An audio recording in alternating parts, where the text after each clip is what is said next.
October 1987, Berlin Wall stands defiant. The Cold War simmers beneath a veneer of diplomacy. A lone U-2 aircraft cuts through the stratosphere, its camera eyes trained on the forbidden zones of the Soviet Empire. 40 years later, fluorescent lights hum above worn linoleum floors. Samuel Reeves, once the NSA's most brilliant cryptanalyst, now a janitor at Liberty High, methodically pushes his mop across the corridor. Teenage laughter echoes from the gym as varsity athletes leave muddy footprints across his freshly cleaned floor. Nobody sees the man who once deciphered the most dangerous Soviet transmissions of the Cold War. Nobody knows the sacrifices he made. When a weathered letter arrives from his long-missing uncle Albert, officially declared dead last month, Samuel inherits a dilapidated farmhouse and a cryptic message: Operation Iron Gate remains active. Find the eagle. The town laughs as Samuel chooses to keep the worthless property. But beneath the rotting floorboards lies a secret worth $200 million and powerful enough to rewrite Cold War history. A forgotten conspiracy awakens as intelligence agencies worldwide converge on the small town. They don't realize one critical fact for a man who once decoded KGB's most impenetrable ciphers. Uncovering the truth is merely a matter of time. And Samuel Reeves has nothing left to lose. The fluorescent light flickers overhead, casting irregular shadows across the empty high school hallway. Samuel Reeves, 48, moves with practiced efficiency, his mop gliding across the linoleum in perfect methodical strokes. His weathered hands bear the calluses of manual labor, but his eyes, alert analytical, betray a different history. Raucous laughter erupts from around the corner. 5 varsity football players burst into the corridor, tracking mud across the pristine floor. Their Letterman jackets declare their status at Liberty High. "Hey, Mr. Clean." The tallest one calls out, "We left you a little present in the locker room." Samuel says nothing, his face impassive as they pass. Only when they're gone does he allow a sigh to escape. He reaches into his pocket, fingering a well-worn chess piece, a knight its edges smoothed by years of nervous handling. A door opens at the far end of the hall. Principal Garfield emerges, checking his watch with annoyance. "Reeves, the teacher's lounge needs attention. Coffee spill." He doesn't wait for a response. "Yes, sir." Samuel's voice is quiet, measured, a habit from a different life. The teacher's lounge is empty, save for a young history teacher, Diane Cooper, grading papers. She smiles as Samuel enters, one of the few who acknowledges him as more than furniture. "Sorry about the mess," she says, gesturing to the spilled coffee. "I tried to clean it up." "No need, Ms. Cooper." Samuel begins working on the stain. "You know my students are doing Cold War projects this semester." She taps her pen against a stack of papers. "Any insights from someone who lived through it?" A shadow crosses Samuel's face. "Just the usual. 2 superpowers, mutual destruction. History books cover it well enough." She studies him for a moment. "You know you don't talk like a janitor, Mr. Reeves." Samuel's mop stops moving for a fraction of a second before resuming its rhythm. "Not sure how janitors are supposed to talk, ma'am." "Fair enough." She gathers her papers. "Have a good evening." After she leaves, Samuel glances at the history textbook she left behind. Its chapter on Cold War intelligence operations shows a U-2 spy plane. His jaw tightens almost imperceptibly. Samuel's apartment is sparse functional, a monk's cell with military precision. Books line the walls, many in Russian and German. A chess set sits permanently positioned in the middle of a complex game. On the refrigerator, mathematical formulas are held by alphabet magnets. He retrieves his mail, flipping through bills until he reaches an official envelope from Harrison and Weber law offices. Inside is a formal letter informing him of his uncle Albert Reeves' death and an unexpected inheritance: the old Reeves farmhouse outside town. Samuel stares at the letter, specifically at a handwritten note in the margin. "Operation Iron Gate remains active. Find the eagle." His phone rings, jarring him from his thoughts. The caller ID reads James Reeves. "Hello, James." "Sam." His brother's voice is crisp, professional. "I just got the notification about Uncle Albert's property. Ridiculous that they still consider that dump an asset." "You've heard from the lawyers too, then?" "I'm flying in tomorrow. We need to sell that property immediately. The land might be worth something to developers." Samuel's eyes return to the handwritten note. "I think I'll hold off on any decisions until I see the place." Silence stretches across the line. "That's unwise, Sam. That house has been abandoned for 40 years. It's probably structurally unsound, filled with black mold. Nevertheless, I'll look at it first. James sighs. I forgot how stubborn you can be. Fine. I'll meet you there tomorrow. 2 o'clock. After hanging up, Samuel moves to his closet, pushing aside clothes to reveal a small safe. Inside is a service pistol, a Beretta M9 meticulously maintained, and a worn NSA identification card. The photo shows a younger, confident Samuel in a suit. He stares at it briefly before returning everything to the safe. From a different drawer, he retrieves a folded map of the county and locates the old Reeves farmhouse, 10 miles outside town limits. Dawn paints the sky in bands of orange and gold as Samuel's battered Ford pickup rattles down the gravel drive to the Reeves farmhouse. The two-story colonial sits like a forgotten sentinel, its white paint peeling, windows boarded, surrounded by untamed fields. Samuel parks and approaches cautiously. The porch steps groan under his weight. The front door, secured with a heavy padlock, bears an official county seal declaring the property condemned. Using the key provided by the lawyers, Samuel removes the padlock and pushes the door open. Dust motes dance in the beams of morning light cutting through the gloom. The air smells of abandonment and decay. Inside, sheets drape over furniture like ghosts. Samuel moves through the rooms, methodically assessing structural integrity, noting water damage, checking electrical fixtures. His inspection is thorough, systematic, not the curiosity of a new owner, but the careful assessment of a trained operative. In what was once a study, bookshelves line the walls. Samuel runs his fingers along the spines, technical manuals, engineering texts, volumes on aeronautics. He pauses at a row of classics, Dostoevsky, Tolstoy, Chekhov, all in original Russian. A photograph on the desk catches his attention.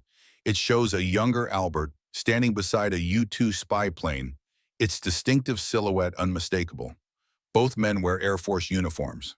On the back, written in faded ink, Davis Monthan, 1962. The eagle flies high. Samuel's attention shifts to the bookcase itself. He notices subtle wear patterns on the floor in front of it, suggesting frequent movement. Examining the case more closely, he finds a small irregularity in the woodwork.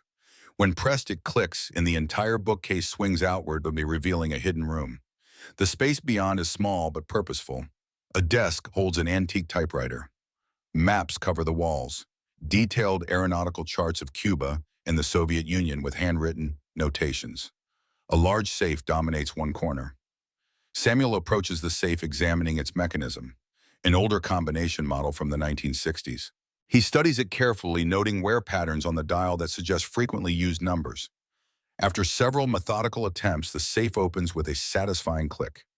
Inside lies a leather journal, a collection of microfilm canisters, and a strange metallic object approximately the size of a softball.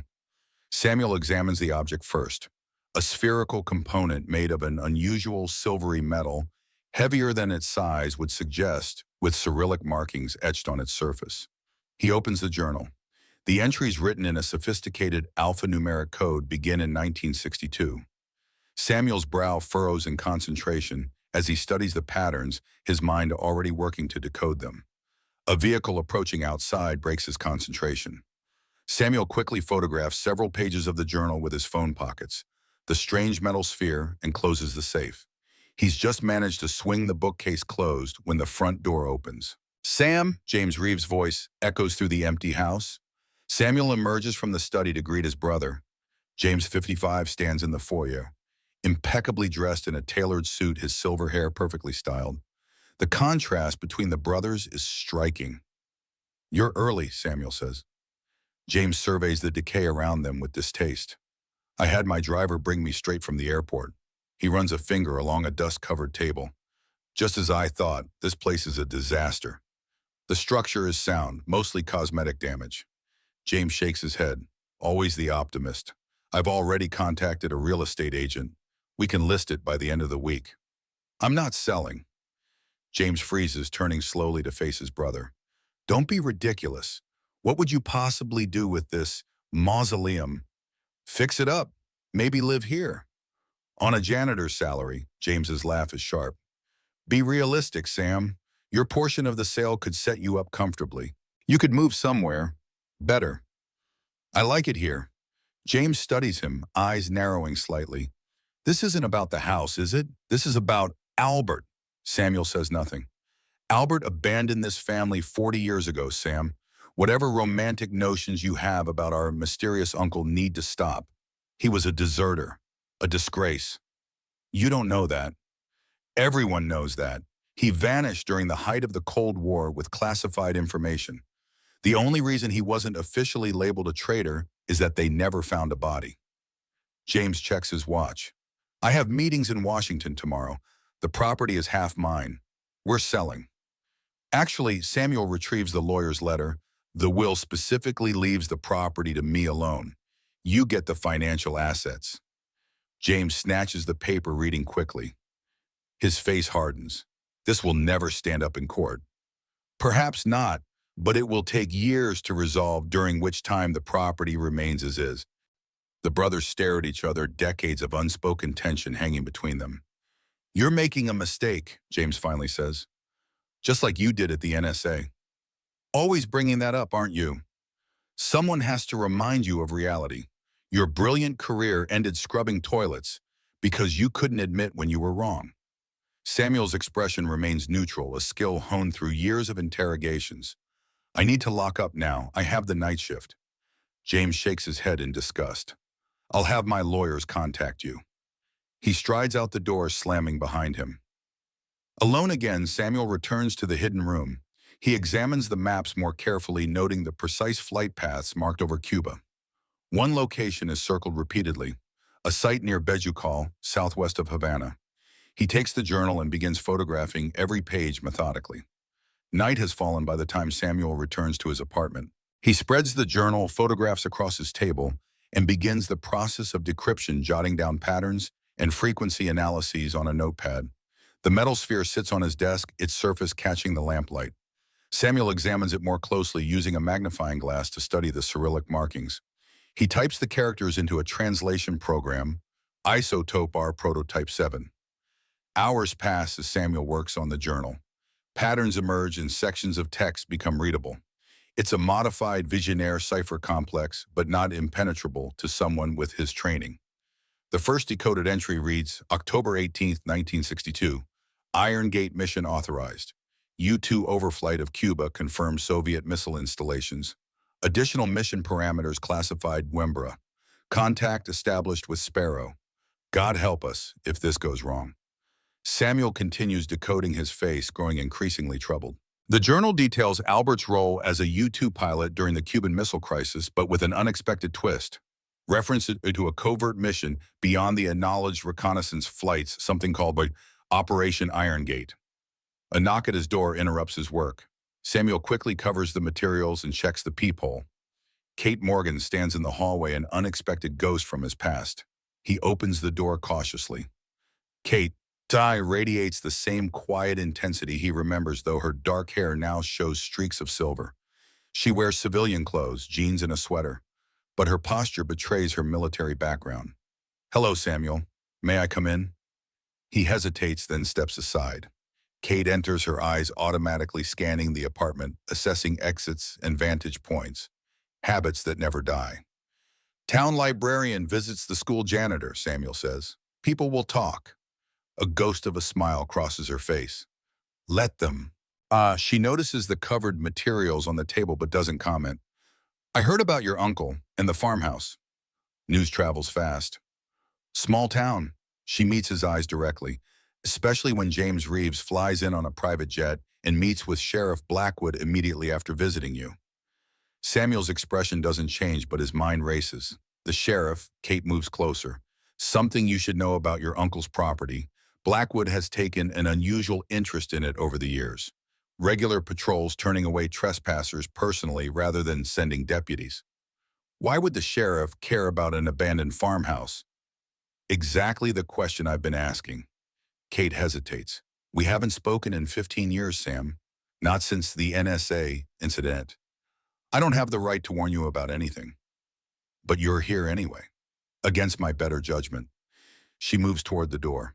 Whatever you found at that farmhouse, and I know you found something, be careful. Some Cold War secrets should stay buried. After she leaves, Samuel returns to the journal. The next decoded entry chills him. November 2nd, 1962, Iron Gate Phase 2 complete. Recovered Soviet isotope prototype from Bajukal facility.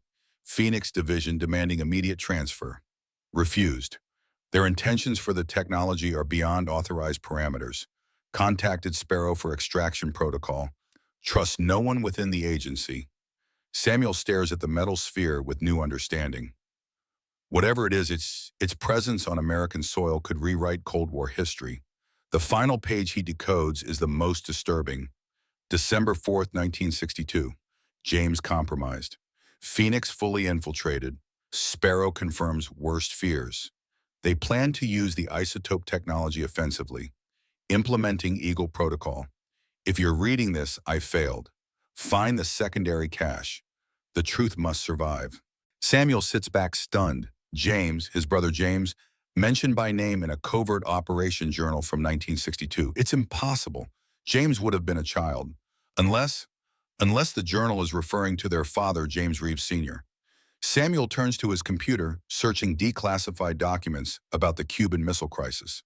Nothing mentions Operation Iron Gate or Phoenix Division. A search for Albert Reeves yields only basic military service records that end abruptly in 1963 with status missing in action. He examines the metal sphere again. If it's indeed a Soviet isotope prototype from 1962, its presence in the United States during the height of the Cold War could indicate an unsanctioned operation, or worse, a planned provocation using Soviet technology. A movement outside his window catches his attention. A black SUV is parked across the street, its windows tinted. As Samuel watches, a second identical vehicle pulls up behind it. Samuel moves quickly, gathering the journal photographs in the metal sphere. He places them in a waterproof bag, along with his service pistol and a small emergency kit. Always kept ready, another habit from his previous life. He exits through the rear of the building, just as footsteps echo in the stairwell. Moving silently through the back alley, Samuel makes his way to the municipal parking lot where his truck is parked. As he drives away, he glances in his rearview mirror. The black SUVs pull into traffic behind him, headlights off. Liberty High School stands dark and empty at midnight. Samuel pulls into the staff parking lot, watching the road behind him. The pursuing vehicles have dropped back, perhaps waiting to see his destination. Using his keys, Samuel enters through a service entrance. The hallways are shadowed emergency lights casting weak pools of illumination. He moves confidently through the darkness to the library. The school library is modest but well-maintained. Samuel heads directly to the reference section, pulling out several books on the Cuban Missile Crisis and Cold War aviation history. In the periodicals section, he accesses the microfiche archive, searching for newspaper articles from 1962-63. He finds what he's looking for in a small article from January 1963, Air Force captain missing during training exercise. The piece mentions Albert Reeves briefly describing a routine training flight over the Gulf of Mexico from which he never returned. A noise in the hallway alerts him. Samuel quickly returns the materials and slips into the narrow gap between bookshelves. The library door opens slowly. A beam of light sweeps the room methodically. Sheriff Blackwood steps inside, his service weapon drawn. "School's closed, Reeves," he calls out. "Why don't you come on out and explain why you're breaking in after hours?" Samuel remains motionless, weighing his options. "Those fellas from Washington are mighty interested in talking to you." Blackwood continues moving between the tables. Something about national security. Pretty important stuff for a janitor. The beam of light passes inches from Samuel's position. "I know about the farmhouse Reeves, about the hidden room and the safe. Question is, what did you take from it?" Samuel calculates the distance to the rear exit, too far to reach without being seen. Blackwood's radio crackles.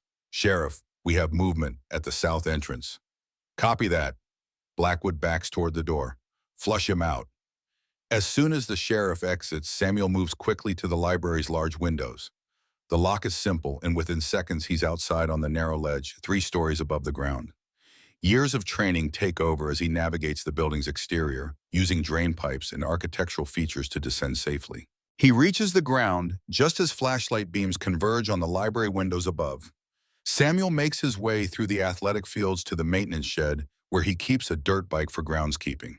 The engine roars to life, and he speeds across the football field, cutting through the fence at the far end. Behind him, shouts and the wail of police sirens fill the night. Ahead lies the dark mass of Oak Ridge Forest, and beyond that, the old Reeves farmhouse. The forest canopy blocks the moonlight, turning the narrow dirt path into a black tunnel. Samuel navigates by memory and instinct the dirt bike's headlight off to avoid detection. He emerges at the rear of the Reeves property, approaching the farmhouse from the cover of overgrown fields. No vehicles are visible, but Samuel remains cautious, watching for movement or surveillance. Inside the farmhouse, Samuel returns to the hidden room. Working by flashlight, he examines the aeronautical maps more carefully, looking for annotations that might indicate a secondary cache mentioned in the journal. A notation on one map catches his attention, a small drawing of an eagle next to coordinates for a location in the Adirondack Mountains. The date beside it, December 5th, 1962, one day after the final journal entry. Samuel checks the study again, recalling the photograph of Albert beside the U-2 plane with its inscription, "The Eagle Flies High." The U-2's project name was Dragon Lady, but its distinctive silhouette with long wings and slender fuselage gave it an eagle-like appearance. He searches the room for anything resembling an eagle. On the bookshelf, a classic copy of To Kill a Mockingbird stands out, a book about a different bird. Inside the front cover, a library card shows it was last checked out by Albert Reeves in December 1962. Samuel examines the book carefully, finding a sheet of paper pressed between the pages. It contains a series of numbers, a substitution cipher much simpler than the journal's code. Quickly decrypting it reveals Fallback Protocol Antique Shop third floorboard from East Wall Blue Bedroom. Moving upstairs to what was once a bedroom, Samuel locates the loose floorboard. Beneath it is a small metal box containing an antique pocket watch. The watch face features an American eagle emblem, and the case is engraved with the words, "Time reveals all secrets." The watch itself is unusual. The hands don't move, and the dial positions mark strange intervals. When Samuel turns the crown, there's a clicking mechanism unlike a normal timepiece. A noise downstairs freezes him in place. Footsteps trying to be silent, but betrayed by a creaking floorboard. Samuel extinguishes his flashlight and draws his pistol, moving silently to a position by the door. The footsteps approach the stairs, then begin ascending slowly. Samuel regulates his breathing, finger poised near the trigger. A shadow appears in the doorway. "Samuel," a whispered voice. Kate's voice. "Hands where I can see them." Samuel responds quietly. Kate steps into the room, hands raised slightly. "We don't have much time. They're coming, a full tactical team." "Who's coming?" "Phoenix Division." The name from Albert's journal sends a chill through Samuel. "How do you know that designation?" Kate's expression is grim. "Because I've been tracking them for 5 years. NSA counterintelligence. Phoenix went rogue after the Cold War officially ended. They never believed it was over." "Why should I trust you?" "You shouldn't, but right now I'm your only chance to escape." She gestures to the watch in his hand. "Is that what Albert left you?" Samuel hesitates, then nods. "Good. Bring it. My car's half a mile east, hidden in the old barn by Miller's Creek." Samuel studies her face, searching for deception. "If you're lying, you'll put a bullet in me, I know." She turns toward the stairs. "They're 7 minutes out. We need to move." Samuel secures the watch and the metal sphere in his pack. With one last look at the room that has revealed so many questions but few answers, he follows Kate into the darkness. Kate's car is a nondescript sedan with government plates. They drive in silence for several miles, keeping to back roads, headlights dimmed. "Where are we going?" Samuel finally asks. "Somewhere safe. Temporary safe house outside Harrisburg." "You're still active, NSA." Kate's eyes remain on the road. "Yes." "Why did you come back to Russville? It can't be coincidence." "It wasn't." She glances at him briefly. "When Albert Reeves was officially declared dead, it triggered a flag in our system. Any change in status for persons of interest from certain Cold War operations prompts automatic review." "And you volunteered." A faint smile touches her lips. "I requested the assignment when I saw your name in the file as next of kin." Samuel absorbs this. "So the NSA has been watching Albert all these years." "Among others." Kate navigates a sharp turn. "Your uncle was part of something bigger than reconnaissance flights, something only a handful of people knew about." "Operation Iron Gate." Kate's knuckles whiten on the steering wheel. "You found his journal." "Parts of it was coded. But not for you." The implied compliment hangs between them, a reminder of their shared past at the NSA before everything went wrong. The journal mentioned Phoenix Division, Samuel says, and someone called Sparrow. Kate checks the rearview mirror before responding. Phoenix was formed during the early Cold War, an ultra-classified division that operated outside normal command structures. Their original mandate was to develop unconventional responses to Soviet threats. And Sparrow, a code name for a deep cover asset, she hesitates. We should wait until we reach the safe house. These roads have ears. They drive in silence for another hour, the landscape changing from rural farmland to densely forested mountains. Kate eventually turns onto an unmarked gravel road that winds upward through thick pines. The safe house is a rustic cabin isolated on a wooded ridge. Kate performs a thorough security check before allowing Samuel inside. The interior is Spartan but functional. Basic furniture, a communications setup, weapons locker, and survival supplies. Kate secures the doors and windows, then draws the blinds. We should be safe here for 24 hours, she says, activating an electronic device that emits a low hum. Counter-surveillance measures. Samuel places the pocket watch and metal sphere on the table. Time to share what you know. Kate studies the objects, then meets his gaze. What I'm about to tell you is still classified at the highest levels. Disclosure carries penalties under the Espionage Act. I'm already running from armed federal agents. I think we're past legalities. She nods, decision made. The Cuban Missile Crisis wasn't just about offensive ballistic missiles. Soviet scientists had been developing a new type of nuclear technology, miniaturized isotope power cells that could function as both energy sources and, if modified, compact nuclear devices. Samuel indicates the metal sphere. Like this. Exactly like that. It's a Soviet isotope power core, incredibly rare and dangerous technology for 1962. Kate continues. U.S. intelligence learned about these devices, but couldn't confirm their existence until the U-2 flights over Cuba. When they spotted an unusual facility near Bejukal, Operation Iron Gate was activated. To steal the technology, to assess and neutralize it, the mission was authorized at the highest levels. Kate pauses.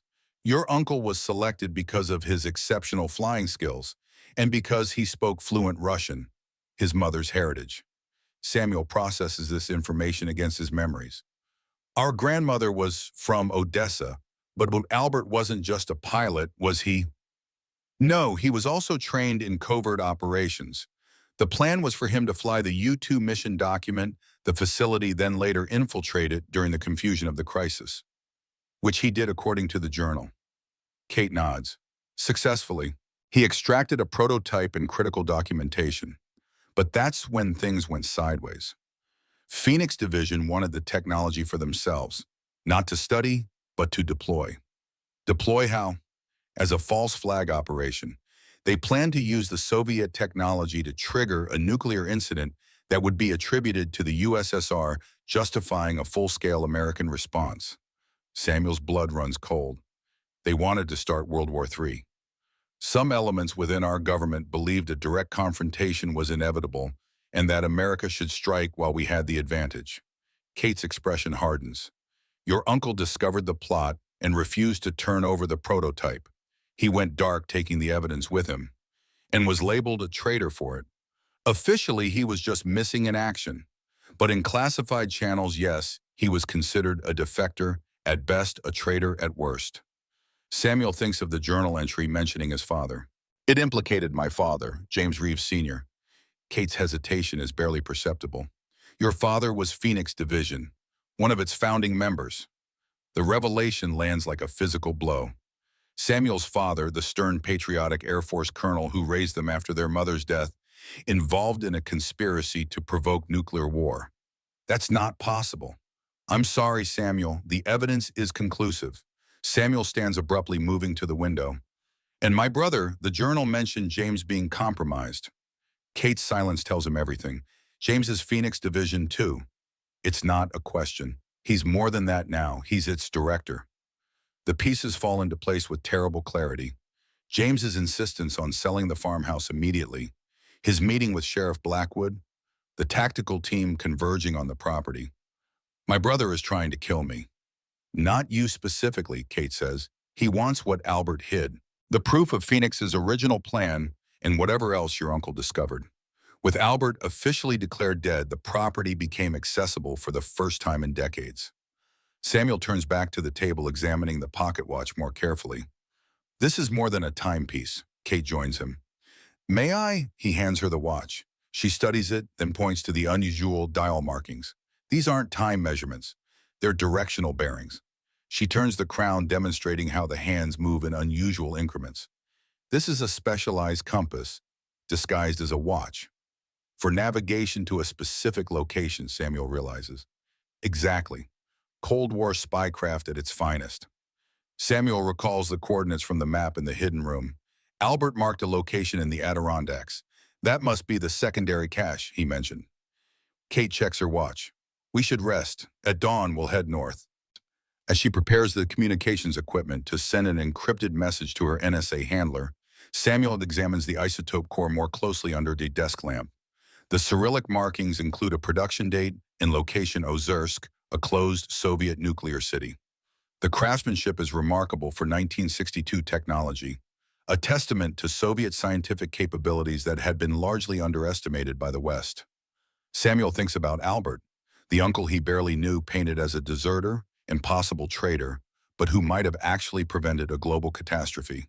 He thinks about his father and brother, both involved in a conspiracy that nearly triggered nuclear Armageddon. And he wonders what other secrets lie waiting in the Adirondack Mountains, hidden for over 40 years by a man who chose to disappear rather than participate in mass destruction. Outside, the first hints of dawn touch the eastern sky. A new day, and with it, the continuation of a decades-old mission, Operation Iron Gate, that never truly ended. Samuel checks his service pistol, the weight familiar in his hand. From janitor back to operative in less than 24 hours. The irony isn't lost on him. Whatever awaits in the mountains, he'll face it. For Albert, for the truth, for the millions who never knew how close they came to annihilation during those tense days of October 1962. The Cold War may have officially ended, but its deadliest secrets remained very much alive. The Adirondack Mountains rise like ancient sentinels against the morning sky.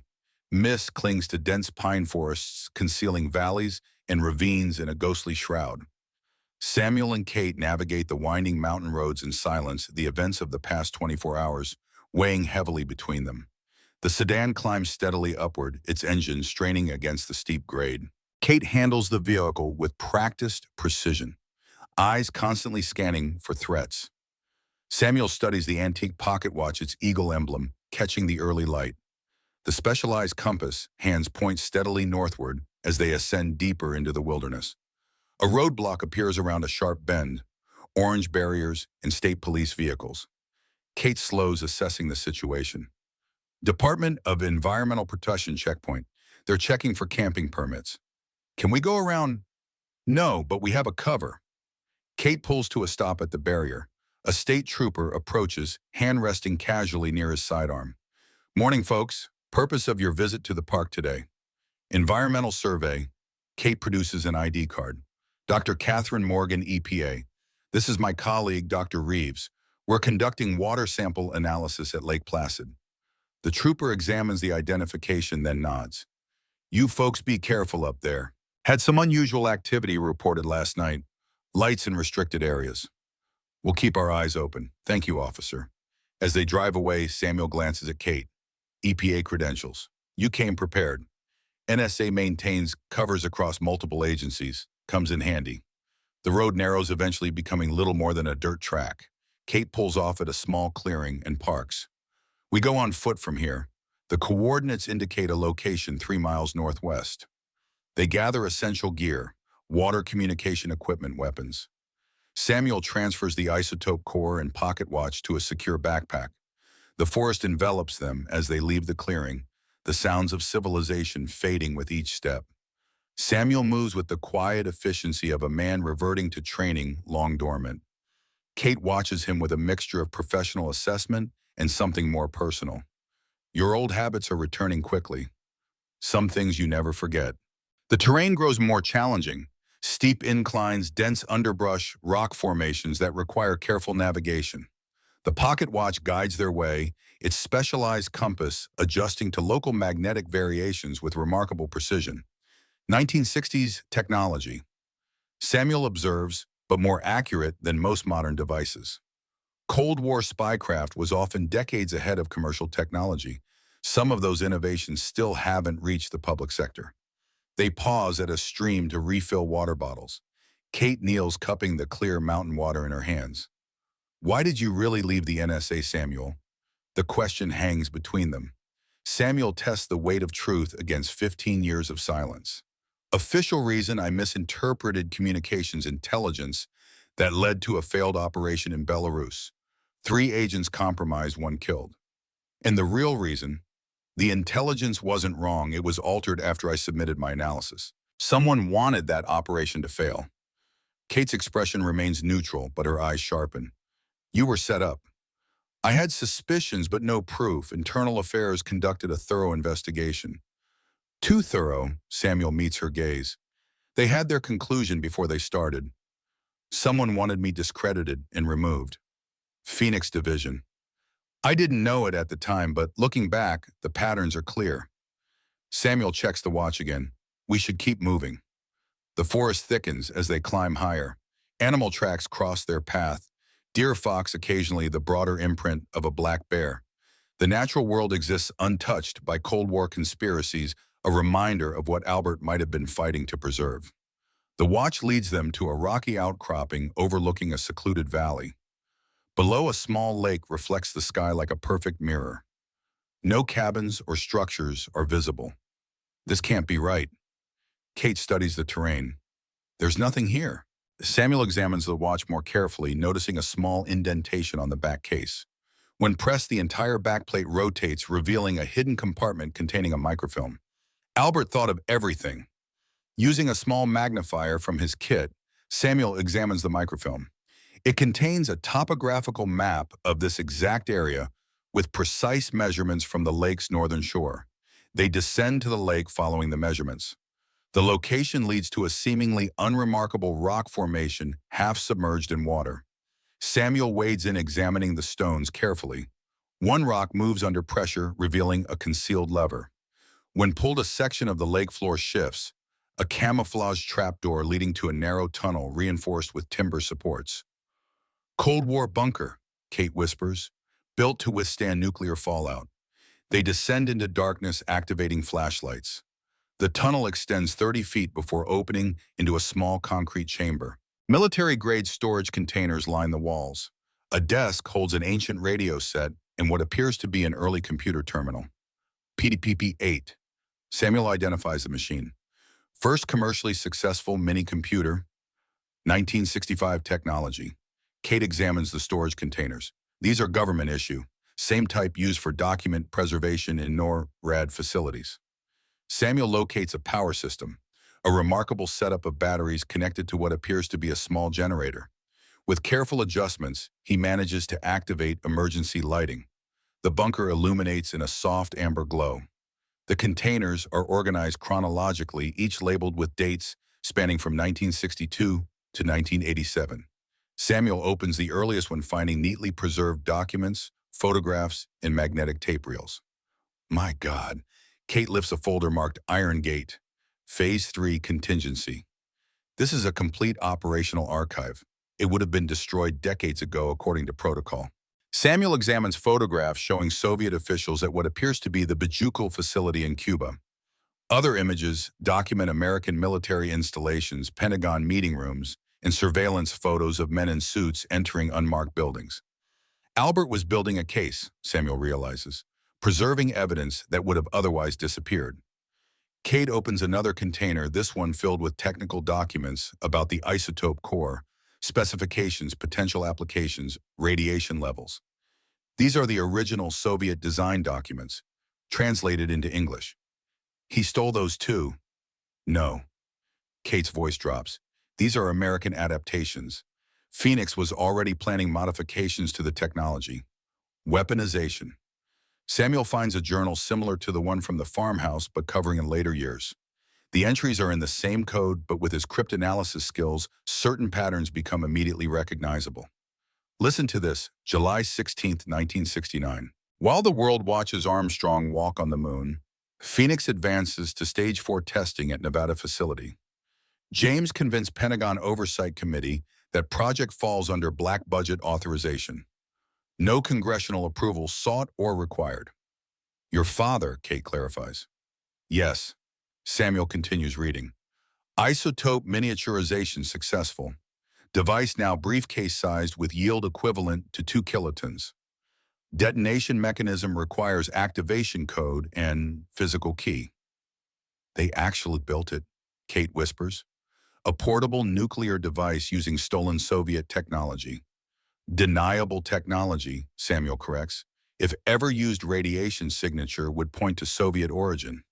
They continue examining the archive, piecing together a chilling narrative spanning decades. Phoenix Division, originally created as a contingency planning unit for worst-case Cold War scenarios, had evolved into something more dangerous, an autonomous entity with its own agenda operating beyond oversight. Albert Reeves had documented it all, the meetings, the tests, the gradual expansion of Phoenix's power and influence. His final entries from 1987 detail increasing concerns about Phoenix's plans as the Cold War showed signs of thawing. October 3, 1987, Sparrow confirms worst fears. Phoenix leadership views potential détente as threat to organizational existence. James Jr., now fully integrated into command structure, groomed as successor. They've revived Winterhawk Protocol, false flag operation using modified isotope device. Target unconfirmed, but intelligence suggests Berlin. The symbolism would be unmistakable. Samuel looks up from the journal. James Jr., my brother. Keep reading. October 17, 1987. Attempted contact with DCI unsuccessful. Communications monitored. Sparrow reports Phoenix aware of my knowledge. Implementing final contingency. Evidence secured at primary and secondary caches. If protocol activates, Samuel must receive Eagle Key. Truth is only safeguard against what comes. The last entry dated October 23, 1987 is brief. Compromised. Sparrow extraction arranged. Eagle flies tomorrow. He knew they were coming for him, Samuel says quietly. That's when he disappeared. Kate examines a detailed map of a facility labeled Phoenix Actual, Nevada Site 7. This is their headquarters, a black site facility near Groom Lake. She traces the outline of underground structures. Albert mapped the entire complex, including security systems and access points. But why preserve all this? Why not take it public? Cold War tensions, revealing American development of stolen Soviet nuclear technology, could have reignited the arms race at its most dangerous point. Kate continues examining documents. He was waiting for the right moment. Or creating insurance, a dead man's switch. Their attention turns to a metal safe embedded in the concrete wall. Unlike the containers, it has no visible opening mechanism. Samuel examines it carefully. No keyhole, no combination dial. Biometric. In 1987, unlikely. Samuel studies the eagle emblem engraved on the safe's surface. It matches the one on the pocket watch exactly. It's a key. He places the watch against the emblem. Nothing happens. Then he recalls Albert's message. Time reveals all secrets. Samuel adjusts the watch hands to match the date of Albert's final entry, October 23, 1987. The mechanism clicks and the safe door swings open. Inside lies a single item, a small wooden box with intricate carvings. Samuel opens it carefully. Nestled in velvet is what appears to be a sophisticated key card, unlike any contemporary technology of the 1980s. That's not possible, Kate breathes. That's a modern RFID security key, current generation. No, Samuel examines it under the light. It's more advanced. Look at the circuitry pattern.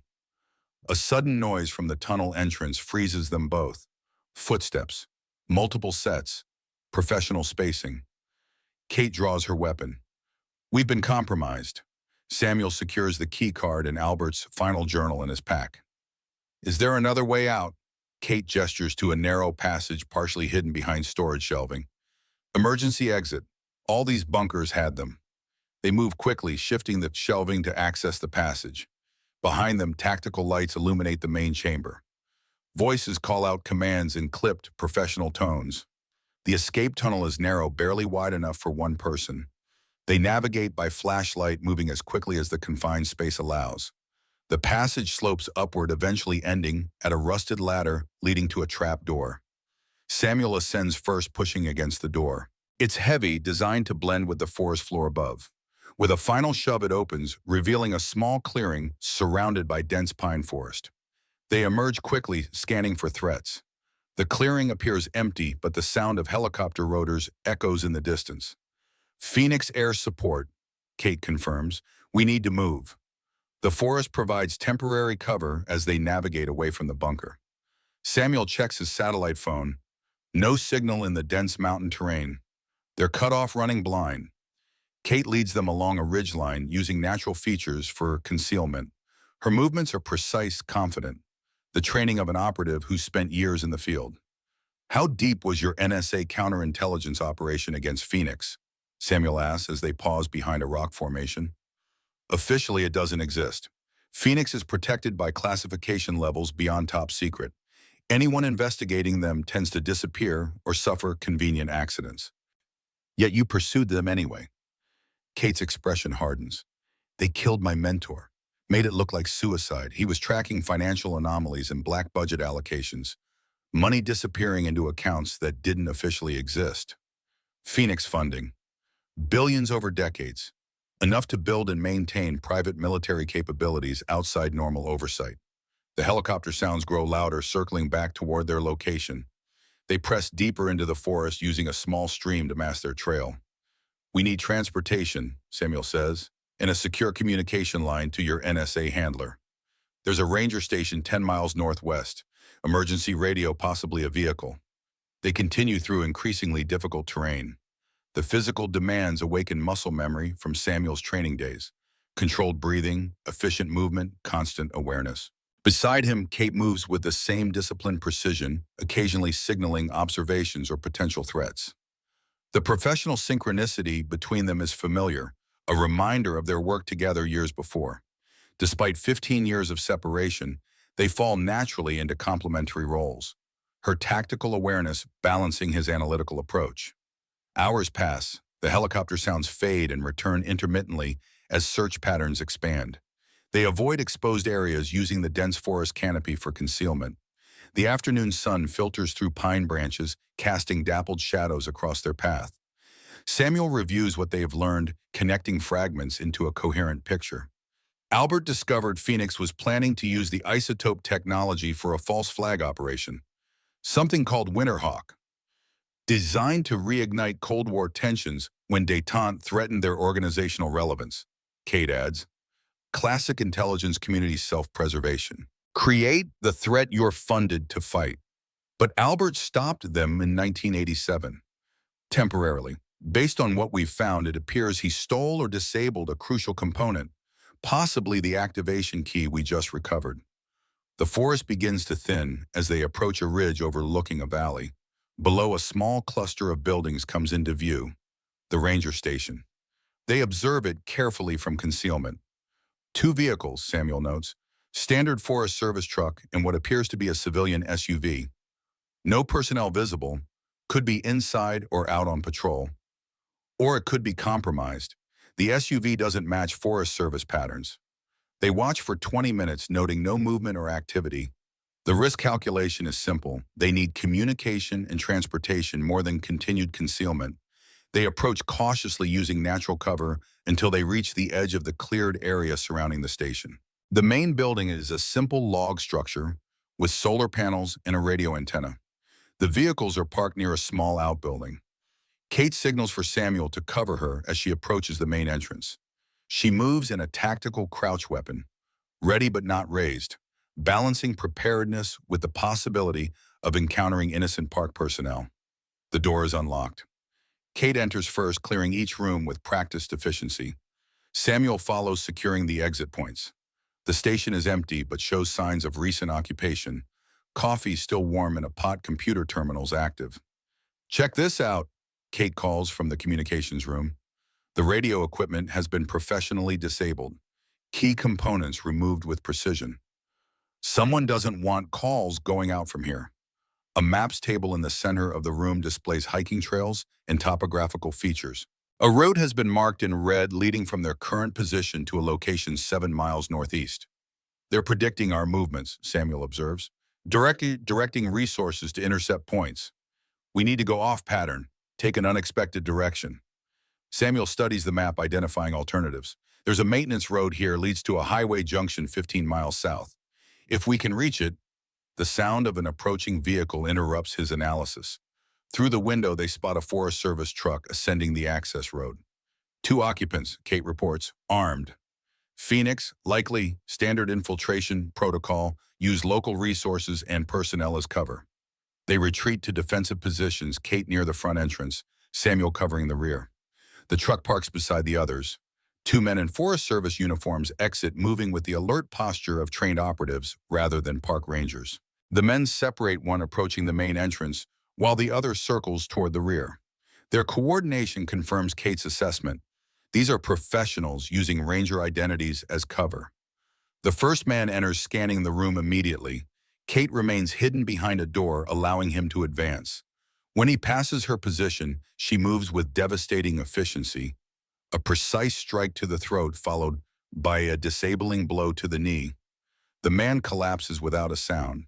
The second operative, hearing nothing from his partner, approaches the rear entrance with weapon drawn. Samuel waits until he's fully committed to the doorway, then strikes. The techniques of close quarters combat returning with fluid precision. The man is unconscious before he can alert others. They secure both operatives with zip ties and gag them with duct tape. Phoenix Tactical Team, Kate confirms after checking their equipment. Standard issue sidearms with suppressors, encrypted communication devices, tactical vests under the uniforms. Samuel examines their credentials. Perfect forgeries. They'd pass routine inspection. We need to move quickly. They'll be expected to report in. They appropriate essential equipment from the operatives: weapons, communication devices, tactical gear. The truck keys provide transportation, but using the vehicle carries risks. They'll track the truck, Samuel notes, not if they can't find it. They drive the truck 3 miles down a service road, then conceal it in a densely wooded area. From there, they continue on foot, now better equipped for the challenges ahead. The Phoenix communication device allows them to monitor tactical channels. Encrypted transmissions confirm their suspicions. A full-scale operation is underway, with multiple teams converging on the Adirondack region. Designation Alpha 3, no visual on targets at Sector 7. Proceeding to secondary coordinates. Bravo 2 holding position at Ridge Access Point. Aerial reports negative contact. All units maintain communication discipline. Targets are NSA trained. Assume counter-surveillance capabilities. Samuel adjusts the device's settings, scanning for additional channels. They're operating on a standard federal tactical grid. If we can identify the command frequency, there. Kate points to a burst of activity on a secured channel. That's operational control. They listen as a familiar voice issues directions. James Reeves, Samuel's brother, coordinating the pursuit from a remote position. All units be advised, targets have acquired Iron Gate materials. Primary objective remains asset recovery with minimal exposure. Authorization for Level 3 containment protocols. Repeat, Level 3 containment approved. Level 3 means lethal force authorized, Kate translates. They're shooting to kill now. Samuel absorbs this confirmation of his brother's betrayal with cold focus. Personal feelings are compartmentalized, replaced by operational clarity. We need to reach the highway, find transportation to a secure location where we can analyze what we've found. They continue southward, using the tactical knowledge gained from monitoring Phoenix communications to avoid search patterns. The terrain works to their advantage: dense forest and uneven topography, providing natural concealment from aerial surveillance. As dusk approaches, they reach a fire road that will lead them to the highway. The risk of exposure increases as natural cover diminishes. They advance cautiously, alert for signs of ambush or surveillance. A distant engine sound causes them to seek immediate cover. A black SUV approaches along the fire road, moving slowly, occupants scanning the surroundings. The vehicle passes their position without stopping, continuing toward the ranger station. Phoenix reinforcement, Kate whispers. They're establishing a perimeter. They wait until the SUV is out of sight before continuing. The highway lies just 2 miles ahead. their best chance for escape from the tightening net. Night falls as they reach the highway junction. Traffic is minimal on this remote stretch of mountain road. They conceal themselves near the interchange, watching for potential transportation opportunities. A commercial truck approaches, slowing for the junction.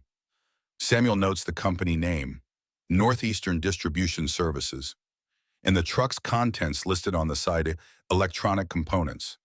Perfect cover, he says.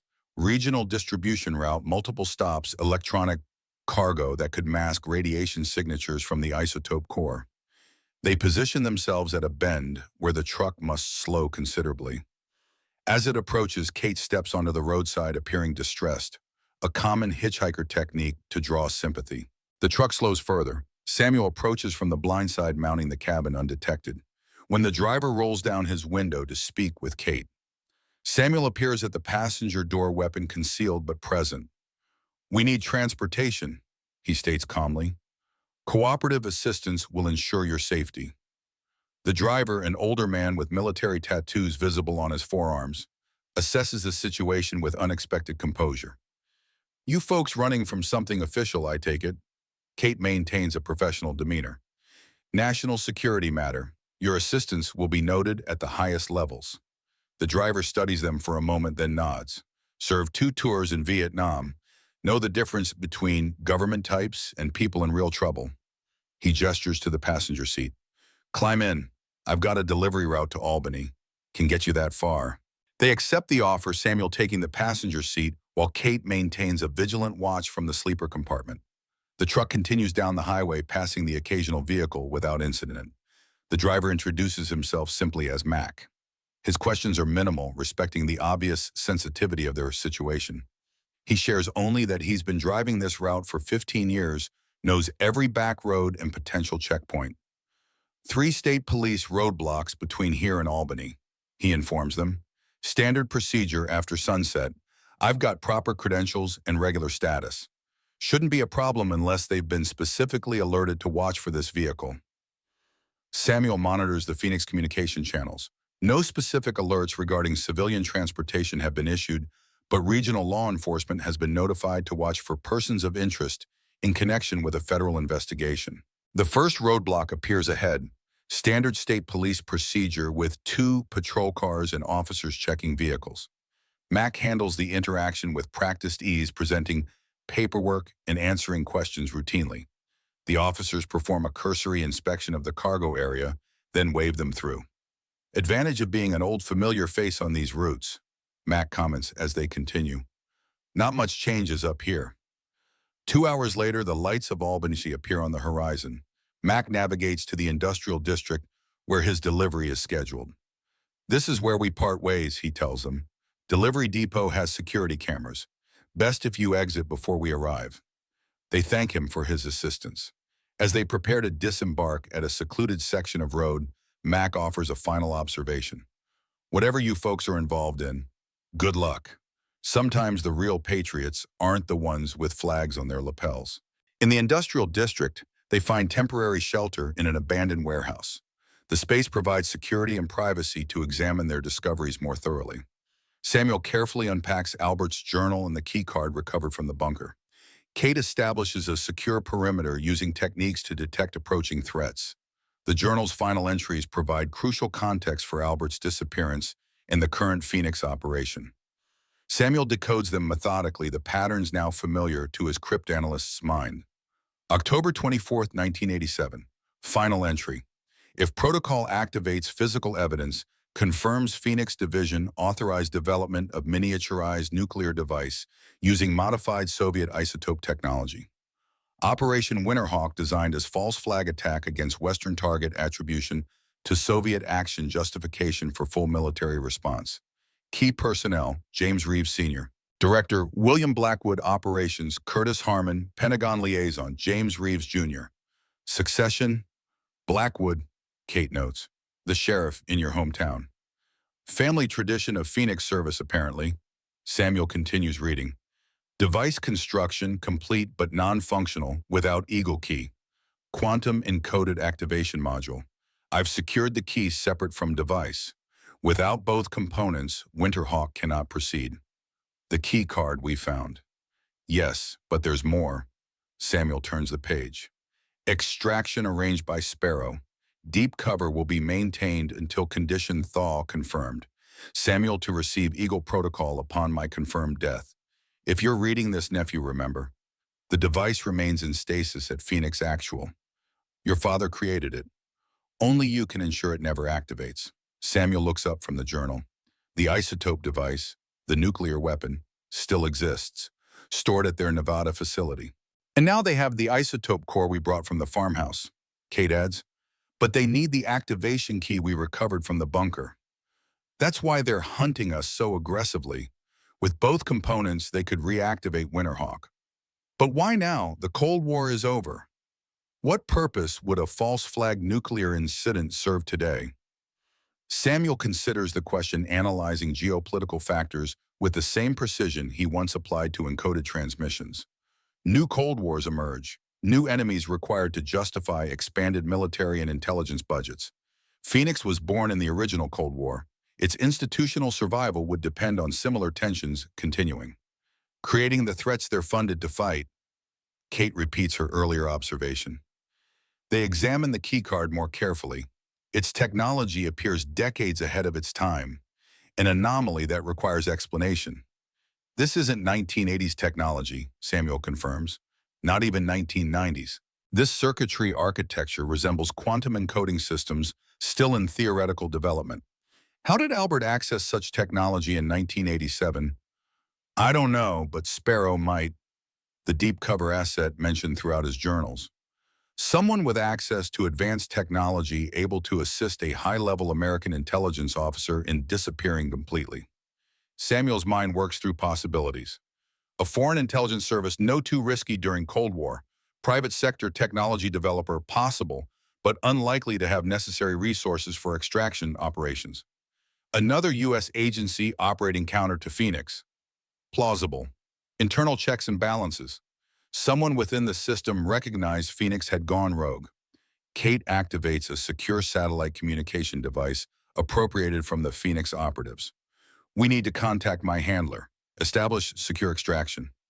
While Kate sets up the communication protocol, Samuel examines the map of the Phoenix facility in Nevada.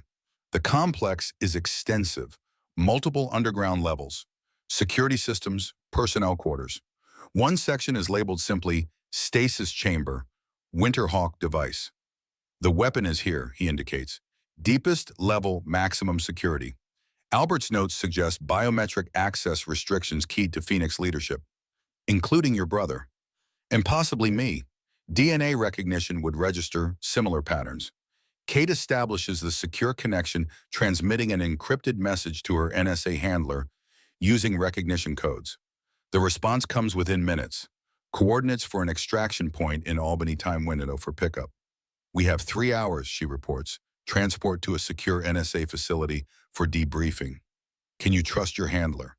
Absolutely. Director Harris personally oversees this operation. He's been investigating Phoenix for years, building a case careful enough to withstand their political connections. Harris, Samuel's expression changes. Richard Harris. Yes, why? Samuel returns to Albert's journal, searching for a specific entry. Here, October 17, 1987, attempted contact with DCI unsuccessful. DCI, Director of Central Intelligence. No, Kate corrects. In Albert's shorthanded, it meant Deputy Counterintelligence. Richard Harris held that position in 1987, before he became NSA Director. Yes, one of the few who rose through counterintelligence to the top position. Samuel's mind connects points separated by decades. Albert tried to contact Harris in 1987 about Phoenix. Communications were monitored. The next day, Albert reports being compromised. Kate's expression shifts as she processes the implication. You think Harris betrayed Albert? I think we need to consider all possibilities before walking into an NSA extraction.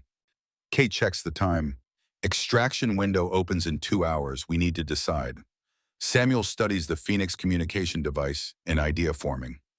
Their tactical communications use standard federal encryption protocols, but the command channel uses something more sophisticated. Quantum key distribution. Unbreakable without proper authentication. Unless we already have the authentication. Samuel holds up the Eagle key card. This isn't just for the weapon. It's a master access key for Phoenix systems. You think it can access their command communications? Worth trying. Samuel carefully integrates the keycard with the communication device using techniques developed for field adaptations of incompatible technology. The process is delicate, requiring precise adjustments and software modifications. After 30 minutes of work, the device emits a series of tones indicating successful authentication. The command channel audio becomes suddenly clear, allowing them to monitor Phoenix leadership communications directly. All units maintain alert status. Targets believed heading toward Albany Urban Center. Local assets activated. NSA extraction team intercepted and contained. Repeat, NSA team is non-operational. Director actual now assuming direct control of field operations. Kate's face pales. They've compromised our extraction. And Harris, a new voice enters the communication. Director Harry himself speaking calmly to James Reeves. Situation progressing as anticipated, James. NSA assets believe extraction proceeds normally. Targets will be delivered to designated facility for appropriate processing. Understood, Richard. Winterhawk prerequisites nearly complete. Timeline accelerated given material recovery. Your continued cooperation ensures organizational transition proceeds smoothly. Phoenix Division's future leadership is in capable hands. Your father would be proud. The transmission ends, leaving Samuel and Kate in stunned silence. Harris is Phoenix, Kate whispers, has been all along. The perfect position. NSA counterintelligence director, then agency director, able to monitor and neutralize any investigations into Phoenix activities. My entire operation. He was watching every move, using me to track Albert's legacy. Samuel processes this revelation with cold clarity. When Albert was declared dead, it triggered your assignment, not to investigate Phoenix or to recover what Albert had hidden, and lead them to you. Kate's professional composure cracks slightly. I led them right to you. The betrayal cuts deep, but Samuel recognizes the tactical situation requires immediate action rather than emotional response. We need a new extraction plan, independent of official channels. Kate nods, professionalism reasserting itself. I have a contingency, non-official cover contact in New York City. If we can reach them, Albany first. Transportation hub, multiple options. They gather essential materials. The journal maps the isotope core and the Eagle key. Everything else is abandoned to eliminate unnecessary weight and potential tracking devices. As they prepare to leave the warehouse, Kate pauses. Samuel, I need to say something.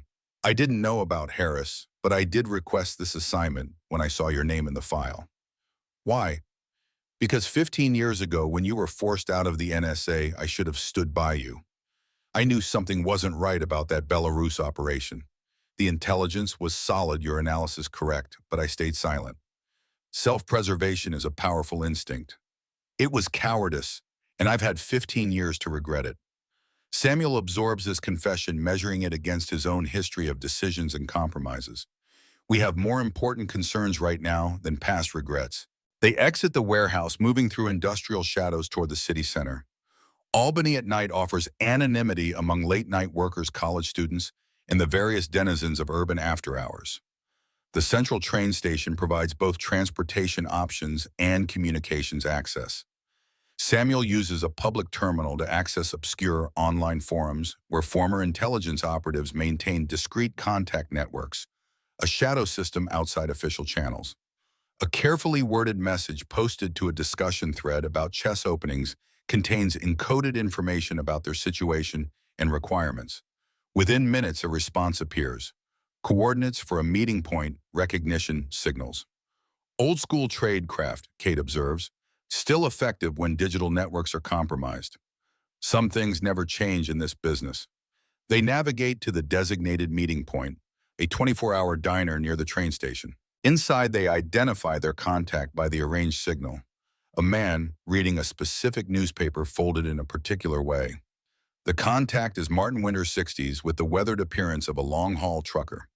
His actual background remains unstated, but his confident handling of operational security measures suggests extensive experience. Winters provides new identification documents, clean communication devices, and transportation arrangements. A cargo van with hidden compartments registered to a legitimate delivery company. Southern route clear, he informs them. Northern corridors compromised. Destination options limited, but secure. We need to reach Nevada, Samuel explains. Phoenix facility. Winters acknowledges with a nod. Been on the watch list for decades. Deep black operation politically insulated. You know about Phoenix. Rumors, whispers, nothing concrete until now. Winters studies them carefully. What you're carrying, it's significant, potentially world-changing. Then you'll need more than transportation. Winters provides a contact number. When you reach Denver, call this. Ask for the specialist. No names, no details over any communication line. Who is he? Someone who's been waiting a long time for Phoenix to make a mistake. Winters stands to leave. Van's into the parking garage, level 3, section D, keys under the rear bumper left side. Godspeed. As Winters departs, Samuel and Kate consider their next move. The van provides transportation, but the journey to Nevada presents significant challenges. Distance, Phoenix surveillance, potential checkpoints. We need to maintain communication blackout, Kate advises. Any electronic signature could trigger alerts. Agreed, and we need to understand exactly what we're carrying. In the relative security of the van, they examine the Eagle key more thoroughly. The device is unlike any conventional security system. Its circuitry patterns suggest capabilities beyond simple authentication. It's a quantum key, Samuel determines after careful analysis, not just for the weapon, but for Phoenix's entire security and infrastructure. Albert somehow obtained next-generation technology and integrated it into their systems, giving him a back door into everything they built. Exactly. This key doesn't just activate the weapon, it can potentially control it. Override commands deactivate protocols. That's why he separated it from the isotope core. Each component dangerous but only lethal in combination. And now we have both. The implication hangs between them. They possess the components that, united with the Winterhawk device in Nevada, could create a functioning nuclear weapon, or potentially neutralize it permanently. They begin the journey westward, taking secondary highways to avoid major interstate checkpoints. The route will be longer, but provides better operational security. As Samuel drives, Kate continues analyzing Albert's journal, focusing on entries that might explain the quantum technology's origin. Here's something she says after an hour of study. September 1986. Sparrow confirms quantum encoding viable. Technology transfer arranged through existing channels. Phoenix unaware of secondary protocol implementation. Technology transfer from where I say I'm. He doesn't specify, but in Cold War terminology, technology transfer usually meant acquisition from foreign sources. Soviet quantum technology in 1986, unlikely. They were advanced in theoretical physics but not practical applications. Not Soviet, Kate clarifies. Albert's journals show consistent distrust of both American and Soviet power structures. He references a third path several times. Samuel considers this non-aligned advanced technological source, possibly private sector research that went unnoticed by major powers, or noticed but deliberately kept outside government control. As night gives way to dawn, they cross into Pennsylvania, maintaining communication silence, and varying their route to avoid predictable patterns. The van's commercial markings provide excellent cover. One more delivery vehicle among thousands on American highways. Samuel's mind works continuously, processing the accumulated information into a coherent narrative. The pieces align with disturbing clarity. Phoenix Division, created during the Cold War's darkest days, had evolved from a legitimate government contingency unit into a self-perpetuating entity with its own agenda. When détente threatened its institutional purpose, Phoenix developed Operation Winterhawk, a false flag nuclear incident using modified Soviet technology. Albert Reeves discovered the plot and implemented countermeasures, separating key components, documenting evidence, establishing fail-safes. His disappearance in 1987 wasn't defection, but strategic retreat, preserving critical evidence while removing himself as a target. The question remains, why activate Winterhawk now, decades after the Cold War's end? What current geopolitical conditions would benefit from renewed international tensions? Military budgets, Kate suggests when Samuel voices the question. Defense spending always increases during periods of international tension. More than that, Samuel counters, Phoenix isn't just about money, it's about institutional power and purpose. Cold warriors who never accepted the peace. Men like your father, and now your brother. Men who saw the world exclusively through the lens of conflict, who defined themselves by the enemies they fought. And when those enemies disappeared, they needed to create new ones. The highway stretches before them, cutting through the American landscape. Towns and cities pass, places untouched by the shadow wars fought in classified documents and covert operations. Citizens living normal lives, unaware of the agencies and counter-agencies maneuvering in darkness. As they approach the Ohio border, Samuel notices a highway patrol vehicle maintaining position behind them for several miles. Standard procedure or targeted surveillance. "We may have company," he alerts Kate. Highway patrol, blue sedan, maintaining distance but consistent presence. Kate checks through the rear windows. Single occupant, male, maintaining exactly legal speed and distance. Too perfect, Phoenix using state resources. Samuel takes the next exit, a move that would appear random to casual observation. The patrol car continues on the highway, but a different vehicle, a red pickup truck that had been 2 cars behind, takes the same exit. Confirmation, Kate notes. Multiple surveillance units using coordinated tracking techniques. Samuel navigates through small town streets, implementing counter-surveillance driving patterns. Multiple turns, doubling back, varying speeds. The pickup maintains pursuit, joined by a second vehicle, a green SUV entering from a side street. Professional team, Kate assesses. Local assets activated through Phoenix networks. Time for diversionary tactics. Samuel drives toward the town's commercial district, where midday traffic provides cover and confusion. He pulls into a shopping center parking lot, proceeding directly to a loading dock area behind a large department store. As anticipated, delivery vehicles are present, including several vans similar to theirs. Service personnel move between trucks loading and unloading merchandise. Samuel backs their van into a vacant delivery bay beside other vehicles. They exit casually, carrying clipboards appropriated from the van's inventory, appearing as ordinary delivery personnel conducting business. The pursuing vehicles enter the parking lot, occupants scanning for their van. Finding multiple similar vehicles, they begin methodical checks of each. Samuel and Kate enter the department store through the loading dock, moving confidently through employee areas. Their professional demeanor and clipboards provide temporary cover. Most security systems rely heavily on human psychology, the tendency to accept individuals who project authority and purpose. They navigate through the store, eventually exiting through the main entrance into the shopping center concourse. Security cameras track their movement, but Phoenix would require time to access and analyze the footage. "We need alternative transportation," Samuel states as they maintain a casual pace through the mall, "and to assume our current vehicle is compromised." They proceed to the opposite end of the shopping center, where a regional bus terminal connects to the mall. The terminal offers both transportation and anonymity, dozens of buses arriving and departing, hundreds of passengers in constant motion. Purchasing tickets with cash, they board a westbound bus minutes before departure. The vehicle pulls away from the terminal as Phoenix operatives continue their search of the shopping center. The bus provides temporary security, but Samuel recognizes the limitations. Phoenix's resources include access to transportation networks, security camera systems, and local law enforcement. Traditional movement patterns remain vulnerable. "We need to go off-grid," he tells Kate as the bus travels westward. "Conventional transportation is too easily monitored." "I know someone," Kate responds after consideration. "Former operative, retired in rural Ohio. Independent resources, no connection to official channels." Can they be trusted? More than anyone within the system right now. At the next scheduled stop, a small town serving primarily as a rural transfer point, they disembark. The town consists of little more than a main street with essential services and outlying farms. Ideal for their purposes. Minimal surveillance infrastructure, limited law enforcement presence.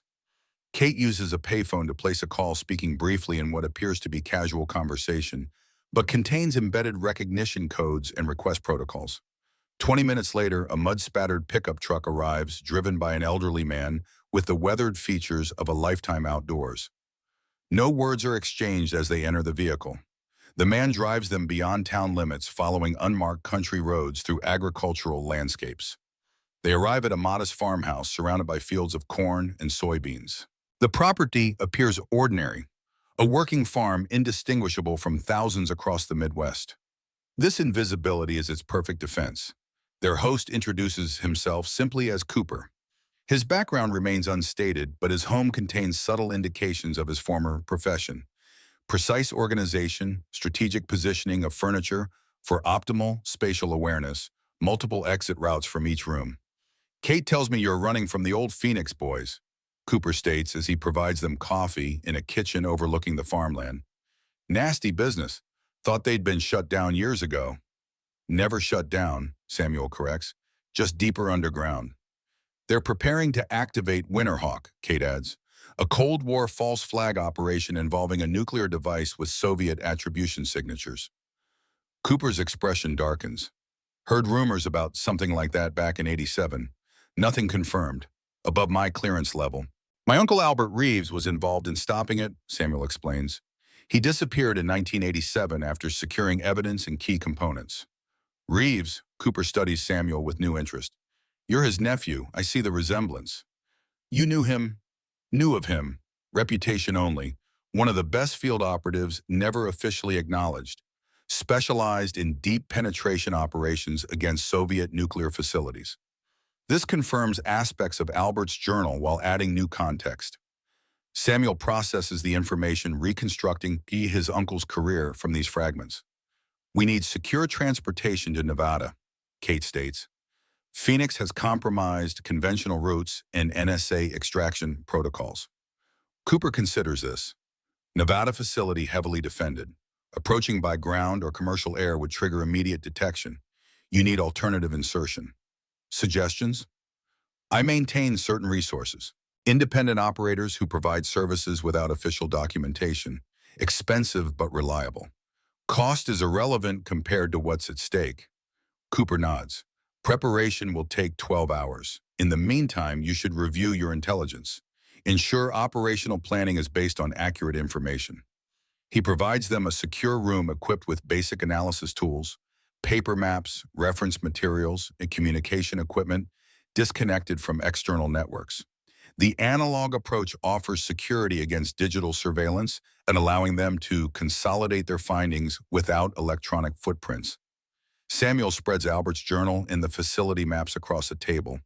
Kate arranges the Phoenix communications equipment, maintaining passive monitoring of tactical channels. We need to understand exactly what Winterhawk entails, Samuel begins. Albert's journals provide operational details, but limited technical specifications for the device itself. The isotope core is the primary component, Kate observes. Soviet-designed American modifications for weaponization. Yield estimated at 2 kilotons, small by nuclear standards but devastating in an urban environment. Casualty projections. Depending on population density, between 10,000 and 50,000 immediate fatalities. Secondary effects. Radiation poisoning, infrastructure collapse would multiply that significantly. The clinical analysis masks the human reality such numbers represent. Both Samuel and Kate have trained to think in these terms. Strategic assessment separate from emotional response, but the weight of such possibilities remains palpable. Current Phoenix leadership. Samuel continues focusing on tactical factors. James Reeves Jr., my brother, as director. Richard Harris as NSA director, providing intelligence support and operational cover. William Blackwood, hometown sheriff, suggesting continued recruitment from trusted family networks.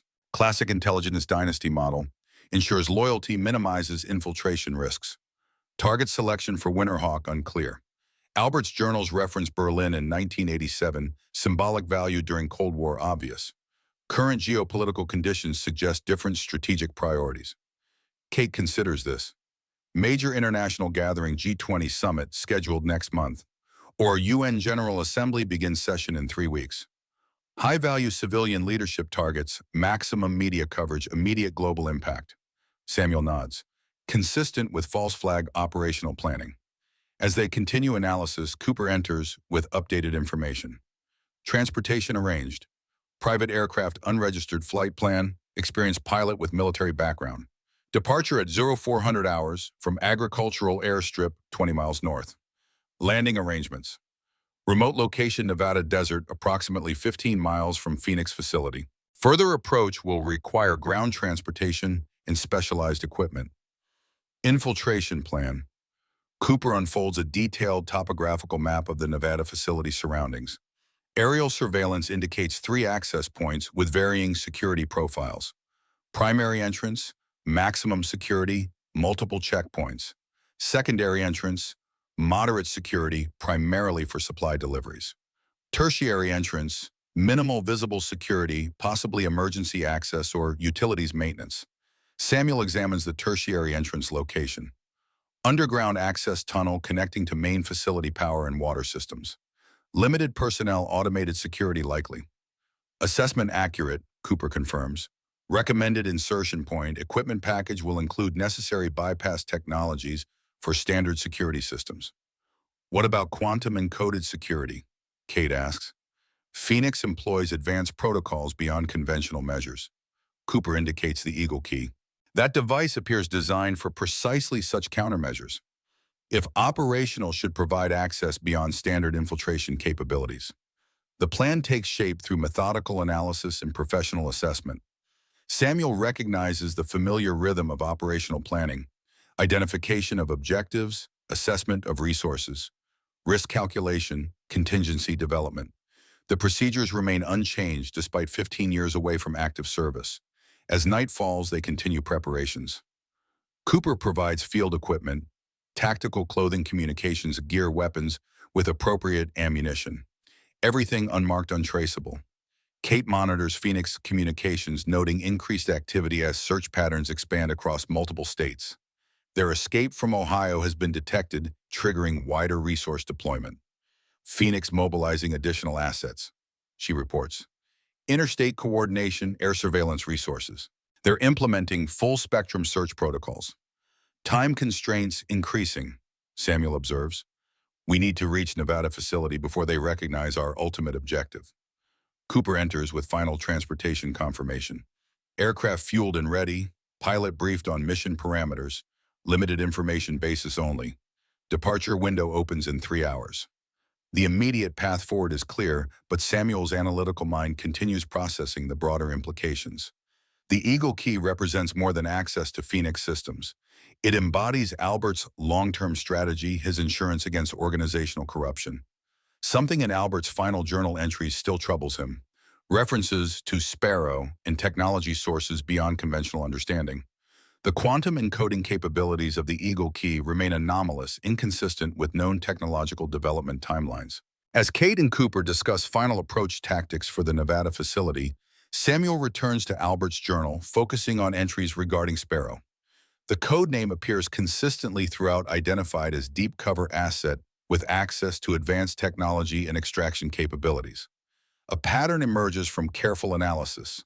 Sparrow operated independently of both American and Soviet intelligence structures, representing an unidentified third interest. References suggest philosophical alignment with Albert's mission to prevent nuclear escalation, but organizational affiliation remains deliberately obscured. One entry provides a critical clue. Sparrow confirms quantum protocols operational across all security levels. Implementation untraceable using current detection methods. Even Phoenix leadership unaware of secondary access architecture embedded within primary systems. The implication becomes clear. Albert and Sparrow had installed a hidden control system within Phoenix's own security infrastructure. The Eagle key wasn't just for access, it was for complete system override. This revelation shifts the operational perspective significantly. Direct confrontation with Phoenix security becomes unnecessary if their systems can be controlled remotely. The Eagle key potentially offers command authority over the entire facility, including the Winterhawk device itself. Samuel shares this analysis with Kate, who immediately recognizes the strategic implications. If accurate, this changes our approach entirely. We don't need physical access to the device. We need proximity to their central security systems, a connection point to interface the Eagle key with their network. The tertiary entrance, Kate concludes. It handles utility connections, including data infrastructure. Cooper confirms this assessment. Logical insertion point for system access. Minimize physical confrontation while maximizing digital penetration. The revised plan crystallizes infiltrate the Nevada facility perimeter, access the data infrastructure through the tertiary entrance, interface the Eagle Key with Phoenix networks, and establish control over the Winterhawk device remotely. As final preparations conclude, Samuel experiences a moment of clarity regarding his personal connection to this mission. Albert's careful planning, the preservation of evidence, the sophisticated countermeasures, all designed to eventually reach Samuel himself. He knew this day would come, Samuel tells Kate as they prepare for departure. Albert arranged everything: the farmhouse inheritance, the hidden room, the trail of breadcrumbs, knowing Phoenix would eventually declare him dead and trigger the protocol. He trusted you to finish what he started. Not just me, us. Intelligence professionals with the integrity to recognize when the system itself becomes a threat. The weight of this responsibility settles upon them both, not just preventing a specific operation, but confronting corruption within the very institutions established to protect national security. As they depart Cooper's farm under cover of darkness, the mission transcends personal motivations or professional obligations. They stand against a perversion of purpose. Intelligence agencies weaponizing the very threats they were created to prevent manufacturing enemies to justify their continued existence. The private aircraft awaits at the agricultural airstrip, a modified crop duster capable of long-range flight without typical aviation registration requirements. The pilot, introduced only as Mitchell, demonstrates the quiet competence of long military experience. Weather conditions favorable, he informs them as they board. ETA Nevada approximately 6 hours with current wind patterns. Radio silence maintained throughout flight except emergency protocols. The aircraft lifts off into pre-dawn darkness, banking westward toward destinations unseen by conventional air traffic control. Below America sleep citizens unaware of the shadow conflict playing out across their homeland, a final Cold War battle decades after official hostilities ended. Samuel watches the landscape fade into darkness, thinking of Albert's journey years before, a similar flight into uncertain territory carrying secrets that could reshape global security. Beside him, Kate maintains vigilant monitoring of Phoenix communications. The tactical channels have gone silent, a concerning development suggesting either operational security measures or a shift to alternative command protocols. They've changed tactics, she observes. Standard pursuit communications ceased 2 hours ago. They've identified our objective, Samuel concludes. All resources redirecting to Nevada facility protection. The race has entered its final phase. Phoenix consolidating defenses around Winterhawk, while Samuel and Kate approach with the key to either control or destroy it. As the aircraft continues westward, Samuel reviews what they know about Sparrow, Albert's mysterious ally with access to quantum technology beyond conventional development timelines. The identity remains hidden, but the technological signature suggests capabilities outside normal parameters. A disturbing possibility forms in Samuel's analytical mind. What if Sparrow represented something beyond traditional intelligence agencies or private technology developers? What if Albert had made contact with an entity possessing advanced capabilities for reasons aligned with preventing nuclear escalation? The question remains unanswered as dawn breaks over the western horizon. The Nevada desert appears below, vast, empty, the perfect location to hide secrets too dangerous for public knowledge. Mitchell begins descent toward a dry lake bed miles from any identified settlement.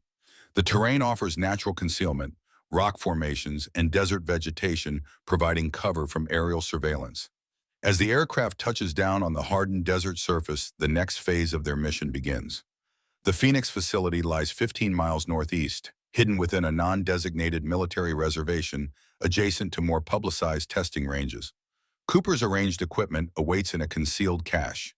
Desert camouflage clothing, advanced night vision systems, tactical gear, and a modified all-terrain vehicle for desert transportation. Approach only possible during facility shift change, Mitchell advises before departing. Security protocols temporarily degraded during personnel transitions. Window opens at 0200 hours.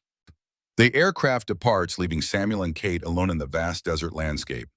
They establish a temporary observation position in a rocky outcropping with clear sight lines to the facility perimeter. Through high-powered optics, the Phoenix installation appears unremarkable. Standard security fencing, motion detection systems, periodic patrol patterns. Its true nature lies beneath the surface. Underground levels housing operations centers, research facilities, and the Winterhawk device itself. As they observe security patterns and finalize approach tactics, Kate detects unusual activity through Phoenix communication monitoring. Multiple references to director actual arrival and crossbow protocol activation, she reports. Significant personnel movement at main entrance. Samuel focuses optical equipment on the primary access point. A convoy of black vehicles approaches. Government-issue SUVs with diplomatic flags. The central vehicle, heavily armored, suggests VIP transport. James Samuel identifies as a figure, emerges from the center vehicle. My brother has arrived personally. And Director Harris with him, Kate adds as a second figure appears. The Phoenix leadership entering the facility directly confirms the operation has reached critical status. Winterhawk preparation appears imminent. Timeline accelerated. Samuel assesses. We need to move now rather than wait for shift change. Alternative approach. Samuel studies the facility layout, identifying weaknesses in conventional security thinking. Southwestern perimeter. Rock formations create dead zones in electronic surveillance coverage. Approach through natural drainage channel provides concealment from visual observation. They prepare essential equipment, leaving unnecessary gear cached for potential extraction requirements. The modified all-terrain vehicle provides initial transportation, bringing them within 2 miles of the facility perimeter, before terrain requires continuation on foot. The Desert Knight provides natural concealment as they navigate the approach route. Years of training manifest in their movements. Efficient, silent, coordinated without verbal communication. Despite 15 years separated by circumstances and betrayal, their operational synchronicity remains intact. As they reach the drainage channel, Samuel identified Kate's signals for pause. Through night vision equipment, they observe an unexpected security patrol, 2 operatives with tactical gear moving along the perimeter fence line. Pattern deviation, Kate whispers, not consistent with observed protocols. Security enhancement following leadership arrival, Samuel concludes, additional precautions implemented. They wait in absolute stillness as the patrol passes. The operatives move with professional precision, but display subtle signs of inexperience with desert conditions, suggesting hastily deployed reinforcements, rather than personnel familiar with the facility. When the patrol clears visual range, they continue through the drainage channel. The dry watercourse provides perfect concealment, bringing them directly to the perimeter fence near the tertiary entrance, a simple service door set into a concrete foundation structure. Standard perimeter security includes motion sensors, vibration detection on fencing, and infrared cameras at regular intervals. Cooper's equipment package includes countermeasures for each: sensor disruption devices, fence stabilizers, and infrared masking technology. They implement these systematically, creating a small corridor of functional invisibility through the security perimeter. The fence itself presents minimal challenge with appropriate cutting tools, allowing access to the facility grounds without triggering alarms.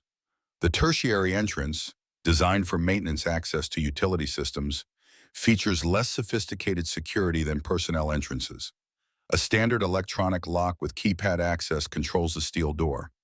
Samuel examines the access panel. Military-grade electronic lock, 6-digit combination with anti-tampering protocols. Kate prepares a bypass device from their equipment. Conventional electronic warfare approach would require 3 to 5 minutes for code identification. High risk of security alert. We have an alternative. Samuel removes the Eagle key from secure storage. If Albert's documentation is accurate, this should override any Phoenix security system. The keycard's unusual interface doesn't match the conventional access panel. Samuel studies both devices, identifying potential connection points. Using adapted communication cables from their equipment, he creates an improvised interface between the quantum-encoded key and the standard electronic lock. The connection establishes with unexpected ease, suggesting compatible design parameters despite apparent technological disparities. The access panel illuminates briefly, then the lock disengages with a metallic click.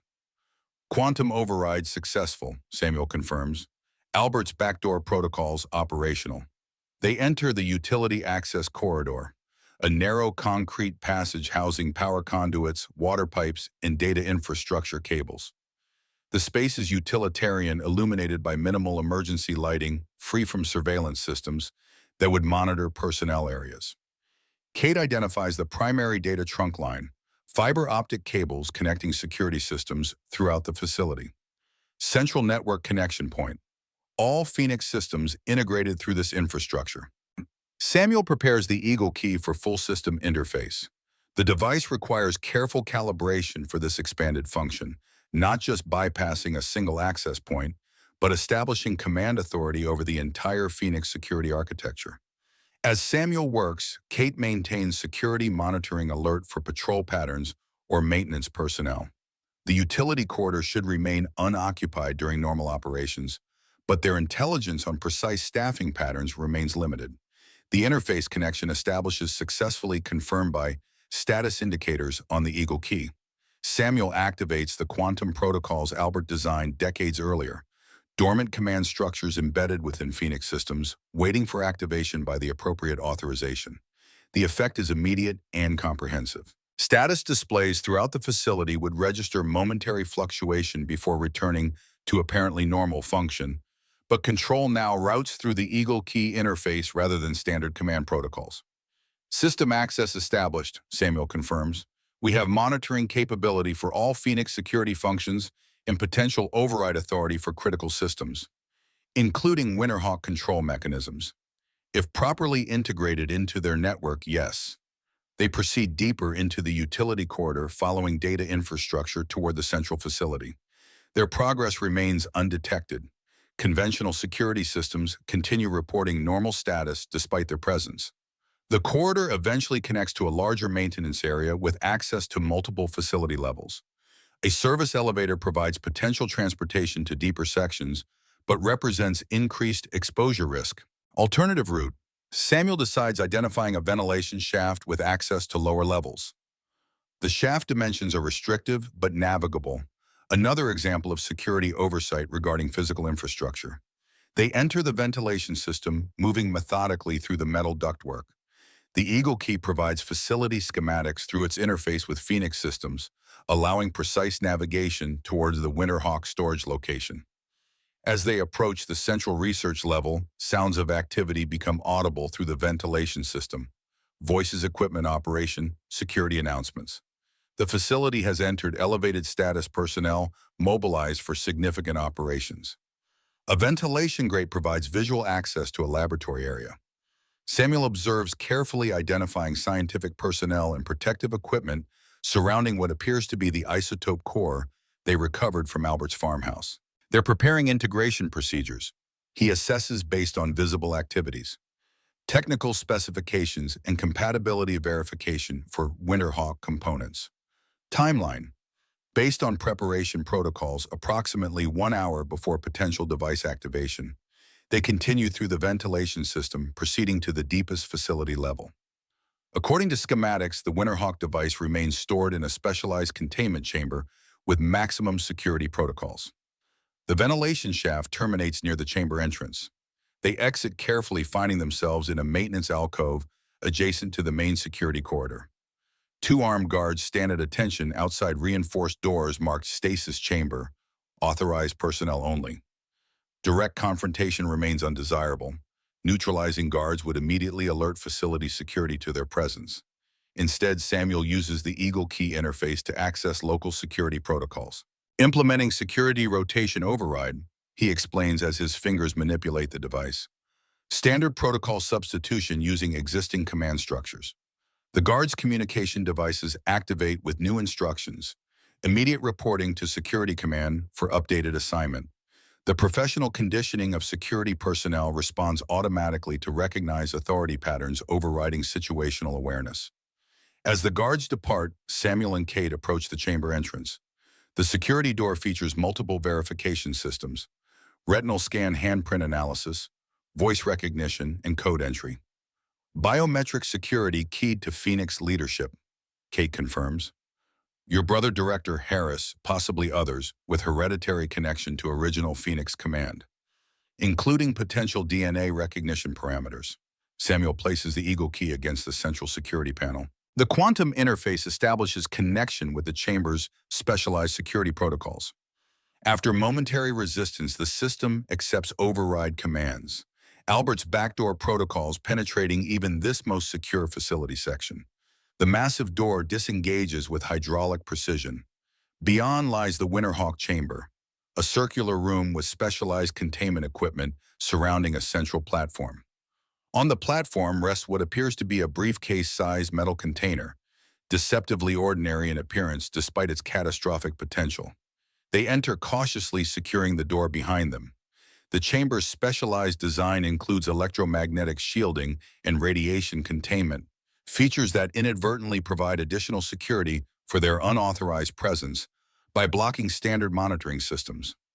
Samuel approaches the device, examining it without physical contact. The design confirms Albert's documentation, a miniaturized nuclear weapon disguised as ordinary luggage capable of transportation through conventional security systems without detection.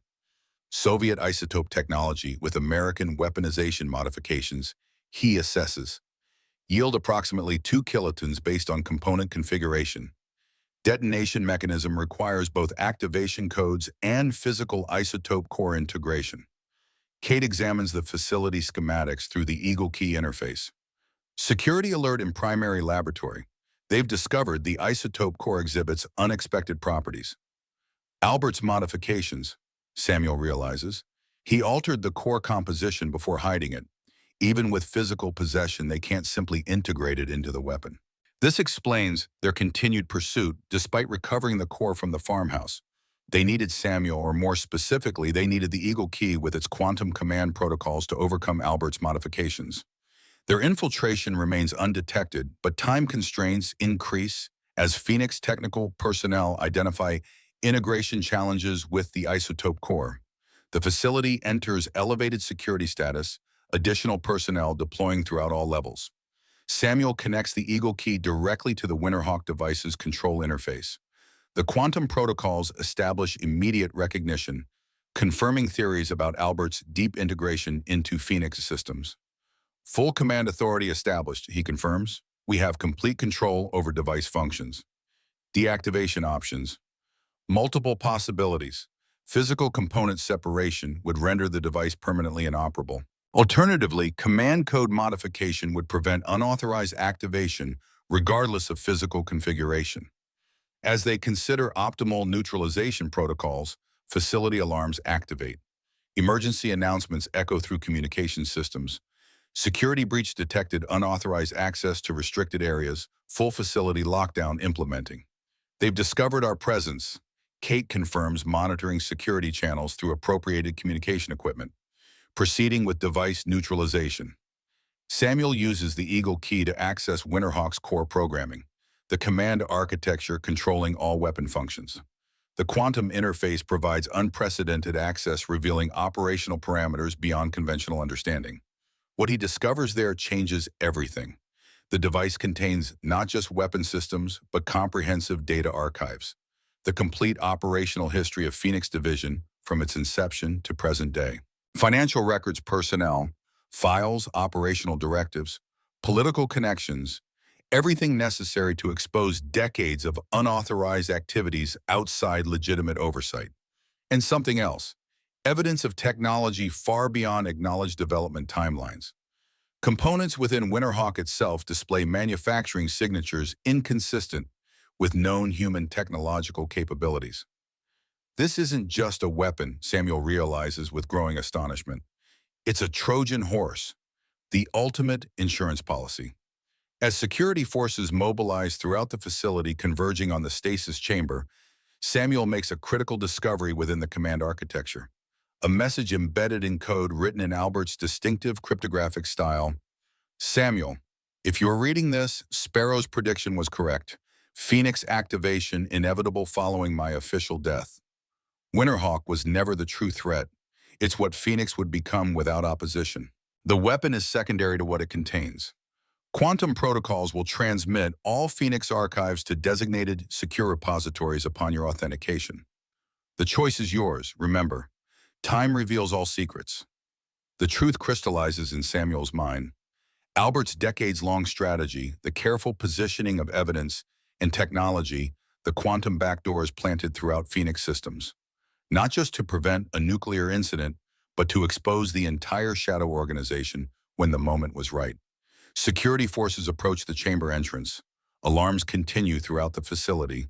Armed response teams deploy with shoot-to-kill authorization. Samuel faces the ultimate decision, not just neutralizing a weapon, but determining how decades of hidden history will finally emerge into the light. Samuel stands before the Winterhawk device, the Eagle Key interface pulsing with quantum data streams. Albert's final message illuminates the true scope of his decades-long strategy, not merely preventing a nuclear incident, but exposing an entire shadow organization operating beyond constitutional boundaries. Security forces converge on the chamber, heavy boots echoing down corridors, tactical commands crackling through communication systems. Hydraulic mechanisms engage as the facility enters maximum lockdown protocols. Kate monitors security channels through appropriated equipment, her expression tightening as she processes incoming data. Multiple tactical teams converging, estimated breach of chamber security in 3 minutes. We need more time. Samuel accesses the quantum architecture through the Eagle Key, navigating layers of encryption with practiced precision. The interface responds to his commands with increasing fluidity, recognition parameters adapting to his operational patterns in a manner suggesting advanced machine learning capabilities beyond conventional 1980s technology. Facility schematics appear on the interface display, security systems highlighted throughout the complex. With targeted commands, Samuel initiates selective security protocols in distant facility sections, false alarms containment procedures, emergency response requirements. Implementing diversionary tactics, security resources will redistribute temporarily, but we have minutes at most. The Winterhawk command architecture opens fully to Samuel's access, revealing operational capabilities far beyond a simple nuclear device. The system contains complete Phoenix Division archives, operational history, personnel files, financial records spanning decades. More significantly, it includes override control for all Phoenix systems worldwide, a master key to an organization that officially doesn't exist. Albert built a backdoor into everything, Samuel realizes. And just this facility or this device, but the entire Phoenix infrastructure. Can you access Sparrow's identity? Albert's journals consistently reference their technological assistance. Samuel navigates deeper into restricted archives, accessing files designated Sparrow Protocol, with quantum authorization codes embedded in the Eagle Key.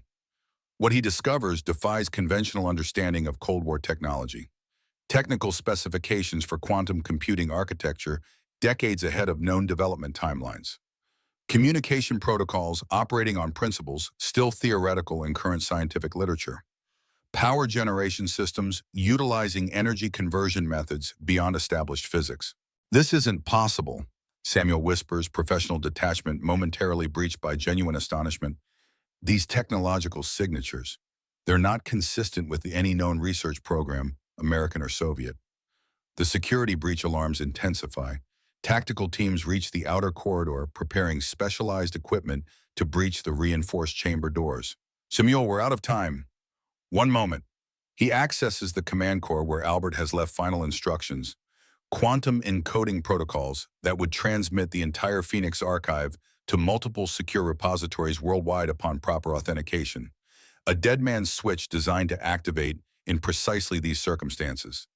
The authentication requires biometric confirmation from a Reeves family member, genetic markers specific to Albert's bloodline. Samuel places his hand on the designated scanner, conscious of the historical weight contained in this simple gesture. The system acknowledges his genetic profile, comparing it to stored parameters. Confirmation appears on the display. Reeves S. Authentication confirmed. Eagle protocol active. Immediate changes ripple through facility systems. Security protocols reconfigure command authorities, redistribute communication channels, secure against external monitoring. The Winterhawk device itself begins internal reconfiguration, components separating and reforming in patterns, suggesting something beyond mere deactivation. A new message appears on the interface. Quantum transmission initiated. Estimated completion 4 minutes. Physical extraction recommended. It's transmitting the Phoenix archives, Samuel explains. Everything, operations personnel, financial networks, to secure locations worldwide. Albert's insurance policy, complete exposure if Phoenix ever reactivated Winterhawk. The chamber doors shudder as breach charges detonate in the corridor beyond. Reinforced steel panels designed to withstand nuclear containment scenarios hold temporarily but specialized equipment will overcome even these defenses within minutes. We need an exit strategy. Samuel studies facility schematics identifying a maintenance shaft adjacent to the chamber, designed for equipment transportation rather than personnel movement. The shaft connects to lower utility tunnels with potential access to surface ventilation systems. The Eagle Key provides override access to chamber containment protocols, allowing a secondary doorway to unlock despite facility lockdown. They access the maintenance shaft as the main chamber doors begin to fail against continued security team assault. The narrow vertical shaft requires careful navigation, metal ladders and maintenance platforms providing precarious descent paths through darkness illuminated only by emergency lighting. Above, security teams breach the main chamber, tactical lights sweeping empty space where targets stood moments before. Facility-wide announcements echo through ventilation systems. Maximum security alert, unauthorized transmission detected, critical data breach in progress. The Phoenix leadership responds with increasingly desperate containment protocols. Communications blackout, electromagnetic pulse countermeasures, physical isolation of central data cores. Too late, Samuel observes as they continue descent. Quantum transmission operates independent of conventional communication infrastructure. They can't stop it now. They reach utility tunnels beneath the main facility, concrete passageways housing essential infrastructure systems. Unlike upper levels, these areas feature minimal security monitoring designed for maintenance access rather than personnel restriction. The tunnels extend outward from the central facility, potentially providing escape routes beyond the security perimeter. According to schematics, several connect to ventilation systems with surface access points designed for emergency evacuation. As they navigate the tunnel network, Kate monitors the quantum transmission progress through a portable interface connected to the Eagle Key. Transmission 70% complete, archives transferring to multiple secure repositories simultaneously. Location parameters. Global distribution, major media organizations, international oversight committees, selected intelligence agencies worldwide. Albert ensuring no single entity could suppress the information. The strategic brilliance of Albert's plan becomes increasingly apparent. By distributing Phoenix archives globally, he prevented any possibility of containment. The organization's existence, operations, and violations would become public knowledge beyond governmental control or media suppression. Facility systems begin comprehensive failure as Phoenix leadership implements desperate containment protocols. Power fluctuations, ventilation disruption, communication breakdowns. The organization destroying its own infrastructure in futile attempts to prevent exposure. A voice echoes through emergency communication systems. James Reeves, Samuel's brother, addressing all facility personnel with uncharacteristic urgency. Attention, all Phoenix personnel. Implementation of Scorched Earth Protocol authorized. Repeat, Scorched Earth Protocol now active. All non-essential personnel proceed immediately to evacuation points. Remaining staff report to Primary Command Center for final containment procedures. Scorched Earth, Kate translates with growing concern. Facility self-destruct sequence. Eliminating evidence rather than facing exposure. Consistent with Phoenix operational doctrine. The evacuation announcement accelerates their movement through utility tunnels. Security personnel throughout the facility redirect toward evacuation points, temporarily reducing pursuit pressure. However, dedicated tactical teams continue mission parameters despite destruction protocols. Capturing targets remains priority even in final operational phases. They reach a junction where utility tunnels connect to larger ventilation shafts. The vertical shaft extends upward toward distant surface access points. Steel ladders mounted along concrete walls, providing ascent routes through near darkness. As they begin climbing, facility systems enter accelerated degradation. Power fluctuations intensify, emergency lighting failing intermittently. Structural integrity warnings sound throughout lower levels. Controlled demolition sequences initiating in non-essential sections. Halfway up the ventilation shaft, Kate's monitoring equipment indicates completion of the quantum transmission. Archives fully distributed, Phoenix exposure complete. Albert's mission accomplished after 40 years. The momentary victory acknowledgement is interrupted by sounds of pursuit below. Tactical team members entering the ventilation system. Professional operators move with practiced efficiency despite deteriorating facility conditions. The shaft narrows as it approaches surface levels, eventually terminating at a reinforced grate designed for emergency ventilation during containment scenarios. The grate resists initial attempts at manual release, designed to prevent unauthorized access rather than evacuation. Samuel examines the locking mechanism, identifying electronic release protocols connected to facility security systems. Under normal conditions, the Eagle key would provide override access, but facility-wide system failures have rendered electronic controls unreliable. They employ mechanical bypass techniques, leveraging structural weak points where ventilation components connect to external housing. With coordinated effort, the grate shifts slightly, creating sufficient opening for physical extraction. They emerge into pre-dawn desert landscape, the facility visible only as an industrial installation, disguised within a non-designated military reservation. Personnel evacuation proceeds at distant security checkpoints, vehicles departing in organized patterns despite the chaos unfolding beneath the surface. The desert provides immediate concealment opportunities, rock formations, and sparse vegetation offering cover from casual observation. They establish distance from the facility perimeter using natural terrain features for maximum separation with minimal exposure. As they reach elevated ground approximately 1 mile from the facility, the first controlled detonations begin below, precision explosives eliminating sensitive sections while preventing catastrophic structural collapse that might attract external attention. From their vantage point, the destruction appears remarkably contained, Phoenix engineering ensuring even its dissolution remains invisible to outside observation. Smoke plumes remain minimal, explosive sounds dampened by underground positioning, visible structural damage limited to non-essential external components. Kate establishes communication with external resources using emergency protocols, contact frequencies established through Cooper's independent network rather than official channels. Extraction request priority alpha, 2 packages, current location transmitted via secure burst, significant pursuit probability, facility destruction in progress. Cooper's response comes through clearly, despite distance and interference. Acknowledged, extraction asset inbound, ETA 20 minutes. Maintain current position limit, electronic signature. As they wait for extraction, monitoring facility destruction from relative safety, Samuel accesses the Eagle Key's secure storage, reviewing transmission confirmation data to verify complete archive distribution. The confirmation logs reveal something unexpected, a personal message embedded within the transmission protocols addressed directly to Samuel. For my nephew, the truth about your father awaits at coordinates embedded in this message. The choice to access it remains yours alone. Some secrets are best left buried, others must see daylight. Trust your judgment, as I have trusted it across decades. Albert, coordinates indicate a location in northern Montana, remote wilderness far from population centers or significant infrastructure. The implication is clear. Albert left additional information specifically for Samuel separate from the Phoenix archives distributed worldwide.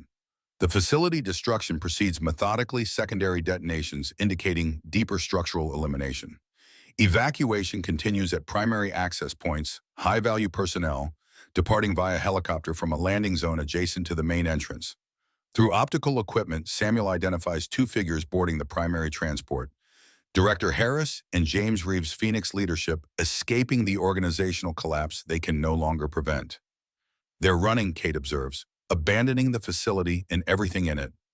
Standard protocol for compromised black operations. Leadership extraction, asset abandonment, evidence elimination. Will they escape prosecution once the archives become public? Some will, others won't. The political connections documented in those archives extend to the highest levels. Some individuals remain too valuable or too powerful for conventional justice. The helicopter lifts off, banking sharply eastward, likely heading toward secure facilities designed for precisely such contingency scenarios. Phoenix Division may be exposed, but its leadership has prepared escape routes and continuation protocols developed across decades of paranoid preparation. Their extraction arrives as promised. An unmarked helicopter approaching from the south, maintaining minimal altitude to avoid conventional radar detection. The pilot executes a precise landing at designated coordinates rotors, maintaining active speed for immediate departure. Cooper himself occupies the co-pilot position, providing operational continuity from previous support activities. He gestures them aboard with urgent efficiency. Phoenix command elements airborne and moving east, he informs them as the helicopter lifts off. NSA resources mobilizing nationwide, unclear whether as containment or investigation. International intelligence agencies beginning preliminary response to archive distribution. How widespread is the exposure? Beyond containment, major media organizations worldwide reporting simultaneous receipt of classified material documenting illegal operations by unacknowledged American intelligence unit. Congressional leadership receiving briefings on Phoenix activities dating back to 1962. Former Soviet bloc nations publishing material confirming covert operations against their infrastructure during supposed détente periods. Albert's plan working precisely as designed. The helicopter gains altitude, banking northward away from the Phoenix facility and obvious escape routes. The pilot maintains terrain-following profiles, using natural landscape features to minimize detection probability despite increasing daylight. Destination, Samuel inquires. Secure location, Montana, Cooper responds. Independent facility, no connection to governmental infrastructure. Safe extraction point for international transportation if required. The Montana coordinates align with those embedded in Albert's final message, suggesting Cooper's involvement extends deeper than initially apparent. Samuel studies the older man with renewed assessment, recognizing operational patterns consistent with long-term deep cover assets. You worked with Albert, Samuel states, rather than asks, part of his contingency planning. Cooper's expression remains professional, but confirms the assessment. Established contact 1988, following his official disappearance. Maintained operational support infrastructure for eventual Eagle Protocol activation. You're Sparrow. The helicopter cabin falls momentarily silent, the accusation hanging between them. Cooper neither confirms nor denies, directly, his response carefully measured. Sparrow represents more than any individual asset, a philosophical position rather than operational identity. The belief that certain technological developments should remain beyond governmental control regardless of national affiliation. The quantum technology, beyond 1980s development capabilities.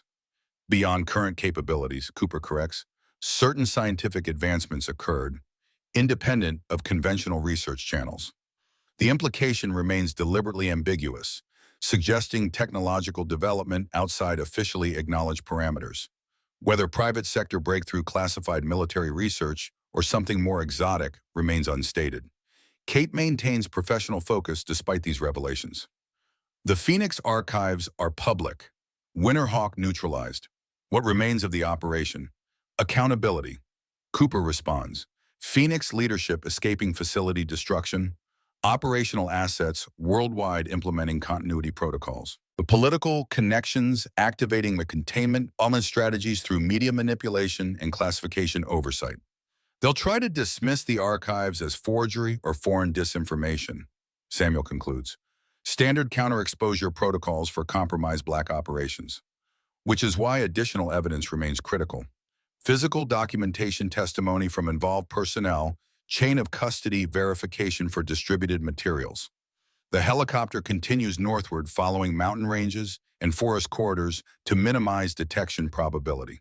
The journey provides temporary operational pause, opportunity to review accumulated information and prepare for subsequent challenges. Samuel examines the coordinates from Albert's final message more carefully, cross-referencing with topographical maps of northern Montana. The location resolves to an isolated property within the Cabinet Mountain Wilderness. Remote terrain accessible primarily by helicopter or extended wilderness hiking. As they approach Montana airspace, Cooper provides additional context for their destination. Property acquired through non-official channels, 1987. Registered under corporate holding structure with no connection to intelligence community. Self-sufficient infrastructure, independent power generation, satellite communication capabilities. A ghost facility, Kate translates, designed to exist outside official awareness. Albert's final refuge, Samuel concludes, where he disappeared to after faking his death. The helicopter descends toward a small clearing nestled within dense pine forest. A modest cabin stands at the clearing's edge, surrounded by carefully maintained grounds that blend seamlessly with natural wilderness. Solar panels and satellite equipment provide the only indications of technological presence in this isolated location. They land in the adjacent clearing rotors, powering down as Cooper secures the aircraft for extended positioning.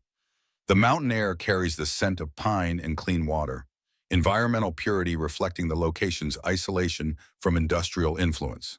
The cabin appears ordinary from external assessment. Traditional log construction with modern reinforcement elements, visible only to trained observation. Cooper approaches the entrance, inputting a complex access code into a keypad disguised within natural wood elements. The door opens to reveal an interior that defies external appearance. Cutting-edge technology seamlessly integrated with rustic design elements. Computer systems, communication equipment, and analytical workstations occupy what would normally be living space in a conventional cabin. Cooper activates primary systems, bringing sophisticated monitoring capabilities online. Multiple displays illuminate with real-time information streams, media coverage of Phoenix archive distribution, intelligence community response patterns, political damage control attempts already underway. Global reaction accelerating. Cooper reports as data flows across screens. Multiple congressional committees announcing emergency sessions. International intelligence agencies acknowledging receipt of Phoenix operational documentation. Media organizations beginning preliminary verification protocols for distributed archives. And Phoenix leadership. NSA Director Harris announced emergency press conference scheduled 1 hour from now. Official statement expected to categorize archives as sophisticated foreign disinformation operation targeting American intelligence credibility. Standard containment protocol, Kate notes. Dismiss authenticity, question origins, emphasize national security implications of accepting unverified claims. But the archives contain verification protocols, Samuel counters. Albert included authentication methodologies specific to each receiving organization. Cryptographic signatures, cross-reference capabilities, documentation chains establishing provenance, which buys time but not indefinite containment. Cooper agrees. They need something more substantial to prevent complete exposure. As if responding to this assessment, a priority alert appears on communication systems. NSA Director Harris issuing emergency recall orders for all intelligence community personnel. The announcement includes specific language designating Samuel Reeves and Catherine Morgan as persons of interest in national security investigation, with immediate detention authorization. They're activating executive order provisions for intelligence community containment. Kate translates. Legal framework for detention without conventional due process protections. Attempting to control the narrative through discrediting potential witnesses. Samuel adds, standard counterexposure tactics. Cooper accesses secondary communication systems, monitoring classified channels through unacknowledged access protocols. Information flows across secured networks as intelligence agencies worldwide respond to unprecedented data exposure. Phoenix leadership implementing Shadow Protocol, Cooper reports. Activation of deep cover assets within media organizations, congressional staff, judicial oversight committees. Coordinated response to minimize exposure impact through institutional manipulation. They're trying to save themselves at the expense of lower-level operators, Kate observes, sacrificing field personnel while leadership escapes accountability. Samuel turns his attention to a secured door at the rear of the main room, heavy construction suggesting additional security beyond conventional cabin design.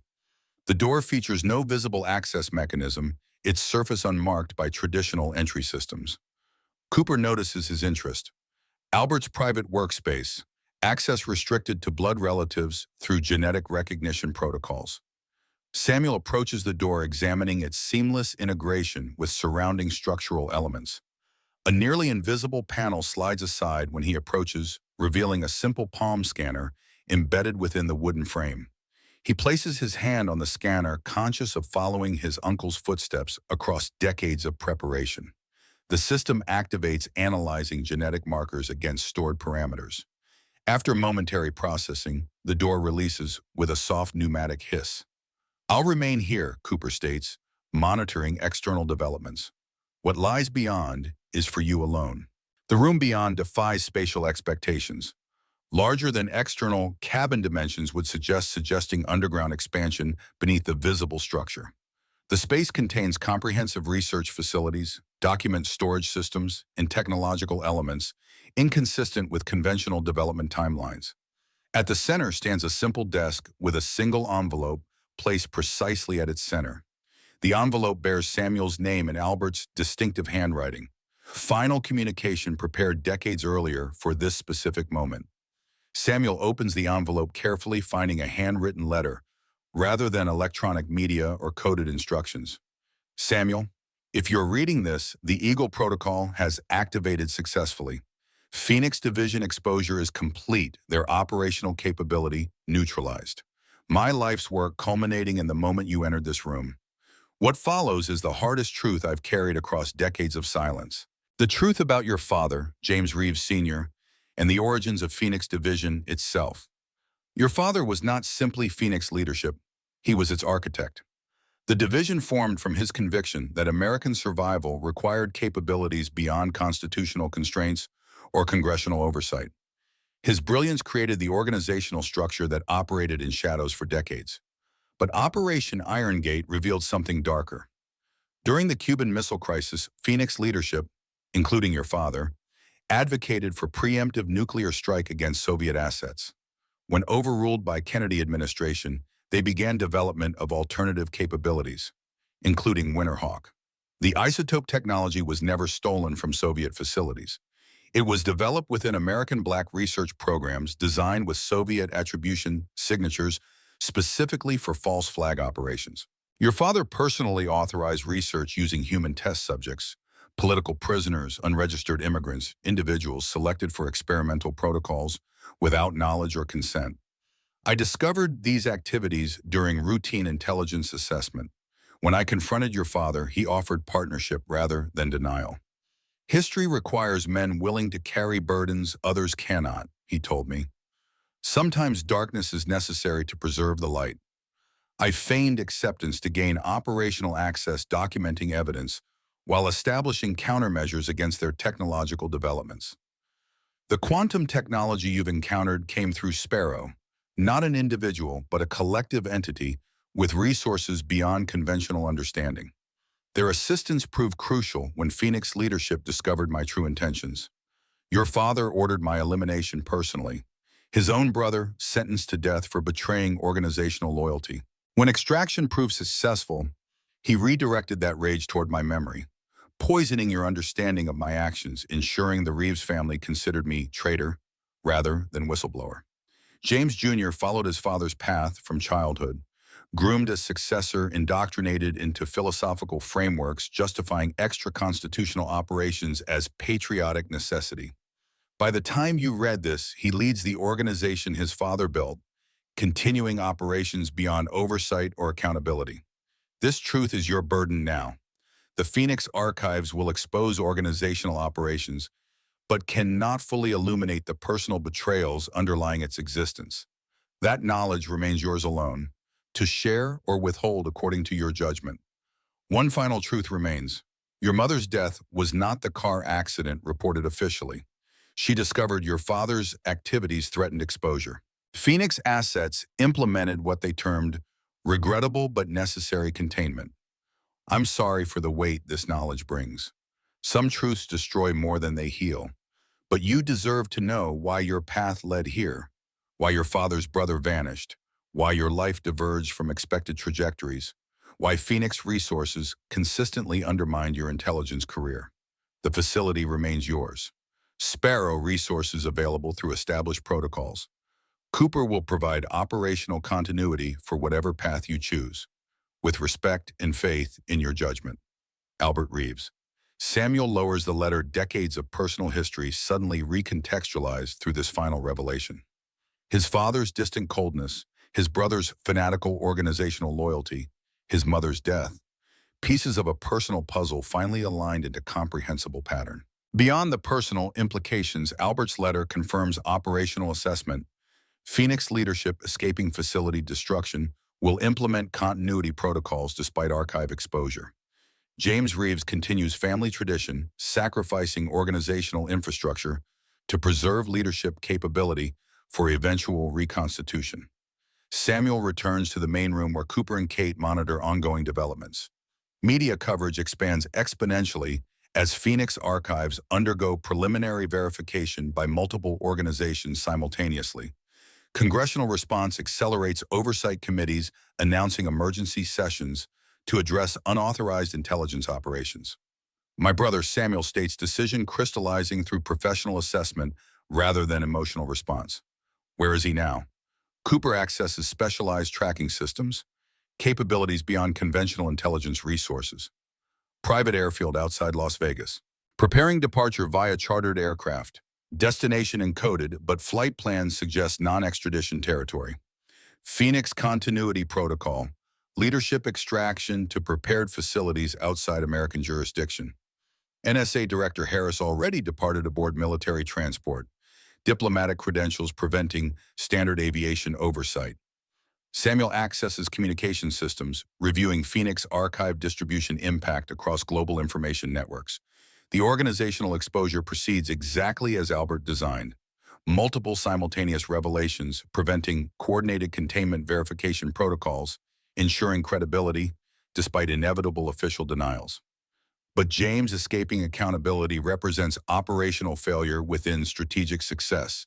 Phoenix division exposed but leadership potentially preserved for future reconstitution. I need to reach that airfield before departure. Cooper nods understanding. Helicopter refueled and ready. Faster than his chartered flight preparations.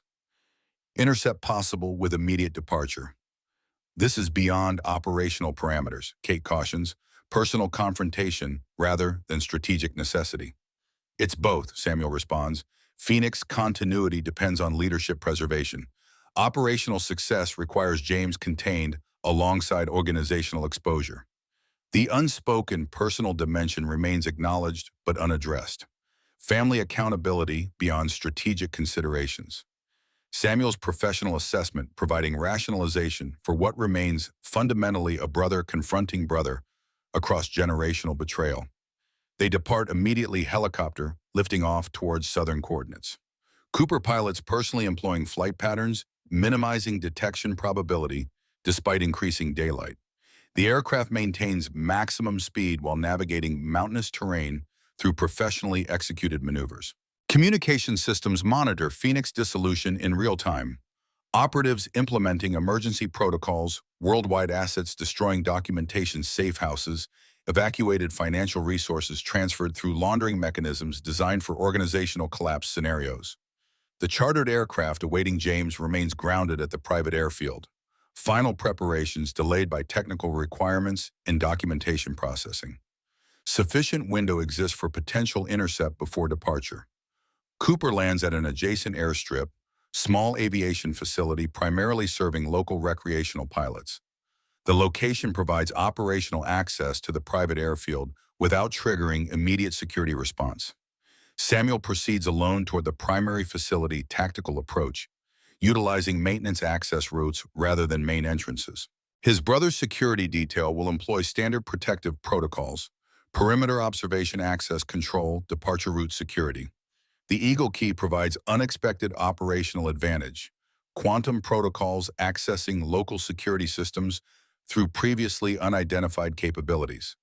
Surveillance cameras, electronic access controls, communication networks, all accessible through technology Albert integrated into Phoenix infrastructure decades earlier. James Reeves stands beside the chartered aircraft supervising final preparation activities with characteristic micromanagement. His security detail maintains professional positioning. 4 operators with tactical equipment and concealed weapons, standard formation for principal protection in exposed environments. Samuel approaches from maintenance access routes, electronic countermeasures, ensuring security systems register only authorized personnel movement. The confrontation occurs on the tarmac, brother facing brother amid the organizational collapse their family created across generations. Hello, James. James turns momentary surprise, quickly masked by professional composure. He dismisses personnel with practiced authority, creating artificial privacy despite continued security presence at tactical distance. Samuel, Unexpected but not entirely surprising. Albert's planning always included family connections. You knew about Albert's counter protocols. Suspected, never confirmed until recent events triggered unexpected system behaviors. Quantum architecture, embedded within our security infrastructure, activation parameters beyond conventional understanding. Elegant solution to organizational containment. You're talking about exposure of illegal operations like discussing technical specifications at a budget meeting. James shrugs with the comfortable authority of someone accustomed to operating beyond accountability. Operational necessity creates different evaluative frameworks. What appears illegal under a conventional assessment becomes strategic requirement within appropriate context. Human experimentation, assassination of American citizens, false flag operations designed to trigger international conflicts. That context, precisely that context. Father understood the necessities others refused to acknowledge. Phoenix Division existed because conventional agencies remained constrained by outdated ethical frameworks while adversaries operated without similar limitations. Including our mother's death, was that operational necessity too? The question impacts James visibly. Rare emotional response breaching professional detachment. His expression hardens, jaw tightening against uncharacteristic reaction. You've been reading Albert's self-serving justifications, always positioning himself as principled whistleblower rather than organizational traitor. He left considerable evidence supporting his version. Evidence selectively presented to support predetermined narrative. Mother's death was exactly what official reports indicated. Automobile accident on rain-slicked roads. Albert's conspiracy theories reflected his deteriorating psychological condition following operational failures. The chartered aircraft engines begin pre-flight procedures, mechanical preparations continuing, despite the human drama unfolding on the tarmac. James glances toward the aircraft, then back to his brother. This conversation has limited operational value. Phoenix infrastructure compromised, but organizational principles remain valid. Reconstitution inevitable despite temporary exposure. You still believe in the mission. I believe in necessity. International order requires capabilities beyond public acknowledgement or congressional oversight. Phoenix provided those capabilities for decades. Similar requirements will generate similar solutions regardless of current circumstances. I can't let you leave James. James studies his brother with professional assessment rather than familial connection. You've changed, Samuel, reactivated operational capabilities dormant since NSA dismissal. Interesting development despite unfortunate targeting. Last chance to surrender to proper authorities. Face legitimate accountability for Phoenix operations. James laughs without humor. Accountability requires acknowledged jurisdiction. My departure documentation designates diplomatic status beyond conventional legal frameworks. Even with Phoenix exposure, certain protocols remain active through established governmental channels. He gestures toward the waiting aircraft. You should consider your position carefully. Archive distribution creates temporary disruption, but political realities ensure limited practical impact. Those who understand operational necessity will preserve essential capabilities regardless of public exposure. You're wrong, this time is different. Because of Albert's planning, his technological integration, the quantum protocols he embedded within our systems, because I accessed the Winterhawk device directly, confirmed what Albert suspected but couldn't prove. James pauses, genuine curiosity temporarily overriding departure urgency. Explain. The isotope technology, its origins, not Soviet design with American modifications, not conventional research programs operating beyond oversight, something else entirely. Albert's conspiracy theories, unsubstantiated speculation without empirical validation. The quantum architecture tells a different story. Technological signatures inconsistent with human development patterns. Component materials manufactured through processes beyond current scientific understanding. What exactly are you suggesting? That Phoenix Division's greatest secret wasn't illegal operations or constitutional violations. It was the source of your advanced technology, non-human technological transfer occurring under Phoenix supervision since 1947. James's expression shifts subtly. Confirmation through reaction control rather than verbal acknowledgement. His response when it comes carries forced dismissal masking fundamental concern. Absurd conspiracy theory. Albert's psychological deterioration clearly influenced your analytical processes. Phoenix technological advantage came through conventional research programs operating without bureaucratic interference. The Phoenix archives include technical specifications. Multiple research organizations worldwide currently analyzing manufacturing signatures and operational capabilities. Verification protocols already confirming technological anomalies inconsistent with conventional development timelines. Genuine alarm registers briefly in James's expression. Confirmation that Samuel has identified the organization's most carefully guarded secret. Beyond illegal operations or constitutional violations, Phoenix has managed something far more significant. Technological acquisition from non-conventional sources are concealed from public knowledge for decades. If true, James responds carefully, such information represents legitimate national security concern, transcending organizational exposure. Certain secrets remain necessary regardless of moral evaluation. Not your decision anymore. The truth emerges completely or not at all. James studies his brother with new calculation, operational assessment rather than familial dismissal. His security detail maintains distance, but heightened alertness suggests recognition of escalating confrontation potential. What exactly do you want, Samuel? Accountability. Legitimate judicial process for Phoenix leadership rather than escape to non-extradition locations.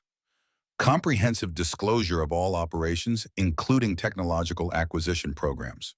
Impossible. Certain information remains beyond disclosure parameters, regardless of exposure circumstances. National security implications transcend individual accountability considerations. Not negotiable. Either surrender voluntarily for proper judicial process or face immediate consequences. What consequences could you possibly implement beyond Albert's archive distribution? Samuel removes the Eagle key from secure storage, its quantum interface active and connected to local systems. This controls more than Phoenix security protocols. Albert built override capabilities into everything, including flight control systems for aircraft within operational radius. James recognizes the implication immediately. You're bluffing. Even Albert wouldn't implement such dangerous capabilities without appropriate operational safeguards. He believed Phoenix represented existential threat to constitutional governance. His countermeasures reflect that assessment. To demonstrate capability, Samuel activates partial interface connection. The chartered aircraft's electrical systems respond immediately. Lights cycling instrument panels, resetting engine functions, temporarily disrupting before restoration. James watches this demonstration with professional recognition of operational checkmate. His extraction plan compromised by technological capabilities he failed to anticipate despite decades commanding Phoenix resources. You've changed, Samuel. Father would be disappointed by your willingness to sacrifice national security for personal moral positioning. Father sacrificed family for organizational loyalty. Albert made different choices. I'm following his example rather than our father's. James considers his options with the calculating precision that characterized his intelligence career. After careful assessment, he signals security personnel to stand down, acknowledgement of tactical reality rather than ethical concession. Operational circumstances necessitate strategic adjustment. I will accompany you voluntarily with understanding that certain information remains classified regardless of Phoenix exposure. Non-negotiable national security requirements transcend organizational accountability. Not your determination anymore. Proper authorities will assess classification requirements through legitimate oversight processes. Federal vehicles approach the airfield. FBI response units mobilizing following Phoenix archive verification. The organizational exposure Albert planned for decades culminates in this moment. Legitimate law enforcement implementing proper judicial process against operations that existed beyond accountability for generations. As federal agents secure the area and implement appropriate detention protocols, Samuel contemplates the journey from school janitor to key figure in exposing America's most secret intelligence operation. His path from disgraced NSA analyst to whistleblower following his uncle's carefully designed plan across decades. The personal cost remains incalculable. Family history revealed as generational betrayal, father exposed as organizational architect, operating beyond constitutional constraints, Mother's death recontextualized as operational elimination rather than tragic accident. Yet Albert's final message emphasized personal judgment above predetermined conclusions. The truth about Phoenix operations required public exposure, but certain personal revelations remain Samuel's responsibility to address according to his own ethical framework. As federal authorities process James for transport to secure detention facilities, Samuel makes his decision regarding Albert's final revelation about their mother's death. Some truths serve justice, while others merely compound trauma without meaningful accountability. The Phoenix archives would expose organizational operations without unnecessarily destroying his brother through personal revelations about family tragedy. Kate joins him as federal procedures continue the professional partnership that survived 15 years of separation and institutional betrayal, now facing uncertain future. Phoenix exposed. James in custody. Albert's mission complete. What happens now? Samuel considers the question within expanded context, not just operational completion, but personal direction following mission accomplishment. The intelligence community undergoes unprecedented scrutiny. Congressional oversight committees implementing emergency reviews of all black budget operations. International intelligence agencies reevaluating cooperative agreements with American counterparts. And for us personally, Samuel studies the Eagle Key, technological artifact representing choices between institutional loyalty and constitutional principles. Albert chose the latter, despite personal cost establishing precedent for subsequent generations.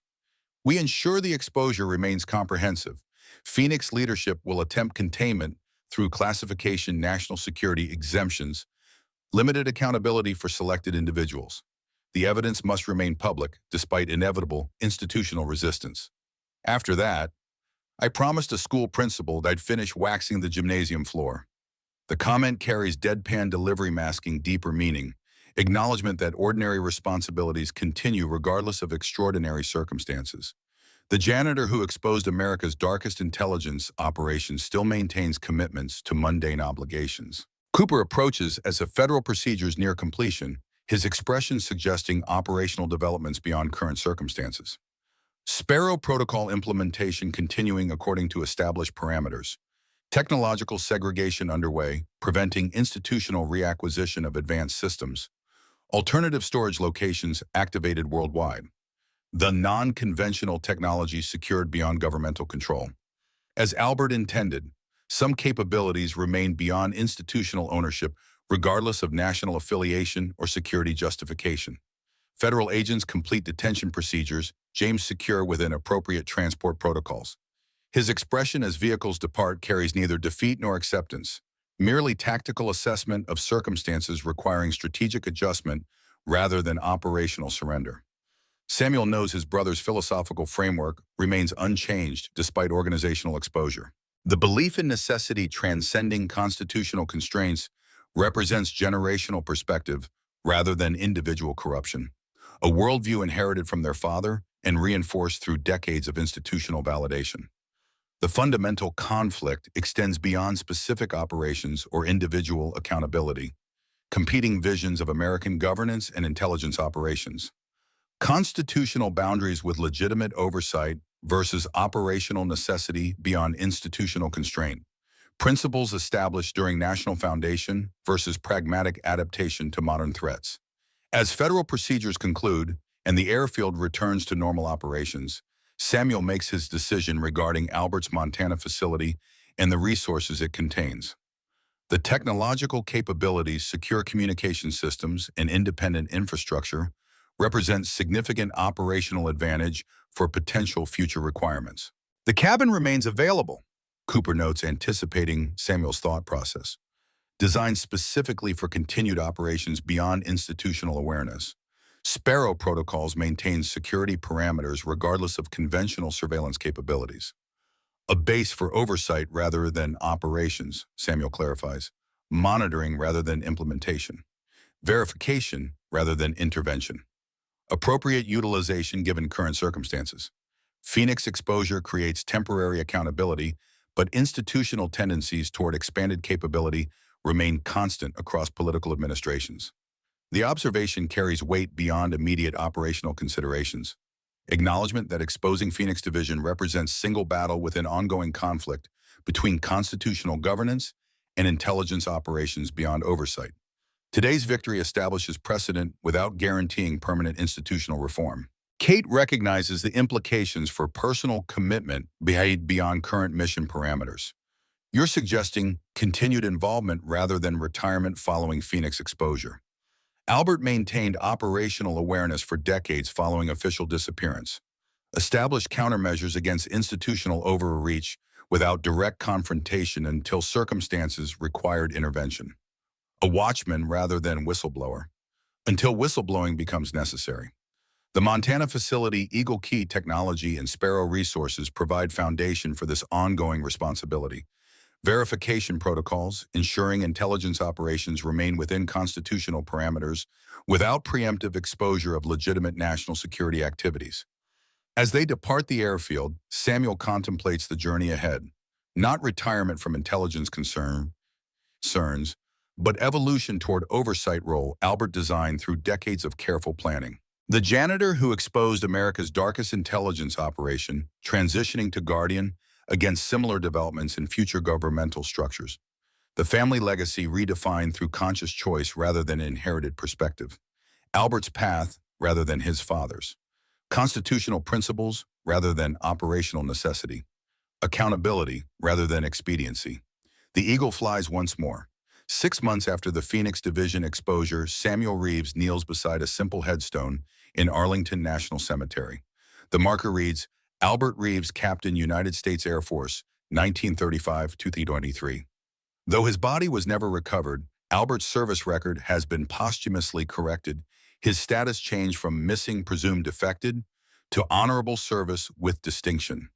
The autumn wind scatters golden leaves across immaculately maintained grounds where America's defenders rest in eternal formation. Samuel places a small eagle figurine at the base of the headstone, a private acknowledgement between uncle and nephew mission commander and field operative. The congressional hearings continue in Washington, carefully balancing public accountability with legitimate national security concerns. Phoenix leadership faces justice through processes that honor constitutional principles while protecting necessary secrets. Not perfect justice, political connections shield some from full accountability, but more than would have occurred without Albert's careful planning. James Reeves serves his sentence at a federal facility, his cooperation providing context for Phoenix operations, while accepting responsibility for constitutional violations. His perspective remains unchanged, necessity justifying methods, but the system he operated beyond now passes judgment through legitimate processes. The Montana cabin remains operational under Samuel's supervision. Technology beyond conventional understanding secured from institutional acquisition, preserved for oversight rather than operational deployment. The Eagle Key rests in a custom-built containment unit, its quantum capabilities dormant, but available if circumstances require intervention. Samuel returns to Liberty High School, pushing his mop-down familiar corridors with renewed purpose. The students still leave muddy footprints across freshly cleaned floors. The football players still fail to respect the man who ensures their environment remains functional. Principal Garfield still issues orders without acknowledgement of the human being implementing them. But Samuel understands something they don't. Service occurring in plain sight often matters more than operations hidden in shadows. Albert spent decades planning Phoenix exposure from isolated wilderness, while Samuel maintained daily contact with the America worth protecting. Young people with futures untainted by institutional corruption, ordinary citizens living under constitutional governance, they take for granted. Kate visits occasionally, their professional partnership evolving into something neither defines explicitly. Her NSA position restored following Phoenix exposure, she implements internal reforms, ensuring intelligence operations remain within constitutional parameters. Not revolutionary changes, but incremental improvements. The realistic progress possible within complex institutional frameworks. Director Harris resides in a non-extradition country, comfortable exile purchased through financial resources hidden beyond judicial reach. Samuel allows this imperfect outcome without bitterness, understanding that complete justice remains aspirational rather than operational in a world of competing interests and compromised principles. Cooper maintains Sparrow Resources' worldwide technological safeguards against future Phoenix equivalents operating beyond constitutional constraints, not opposition to legitimate intelligence operations, but verification that such activities serve democratic principles rather than institutional self-preservation. In the school library, Diane Cooper, the history teacher, develops curriculum addressing recently declassified Cold War operations. Students learn about intelligence professionals operating honorably within constitutional frameworks alongside cautionary examples of institutional overreach. Albert Reeves features prominently, the pilot who chose principle over expediency, accountability over operational necessity. Samuel sometimes visits her classroom, sharing carefully edited experiences that illuminate ethical challenges without compromising sensitive information. The students respect the janitor differently now, not because they know his full story, but because they recognize the thoughtful intelligence behind his humble service. On his desk at home next to the chessboard with his perpetually unfinished game sits a framed photograph. Samuel Albert and his mother at a family picnic decades earlier. Three people connected by blood and principle, each making difficult choices that honored constitutional governance, despite institutional pressure toward expediency. The intelligence community rebuilds under enhanced oversight operational capabilities balanced against democratic accountability.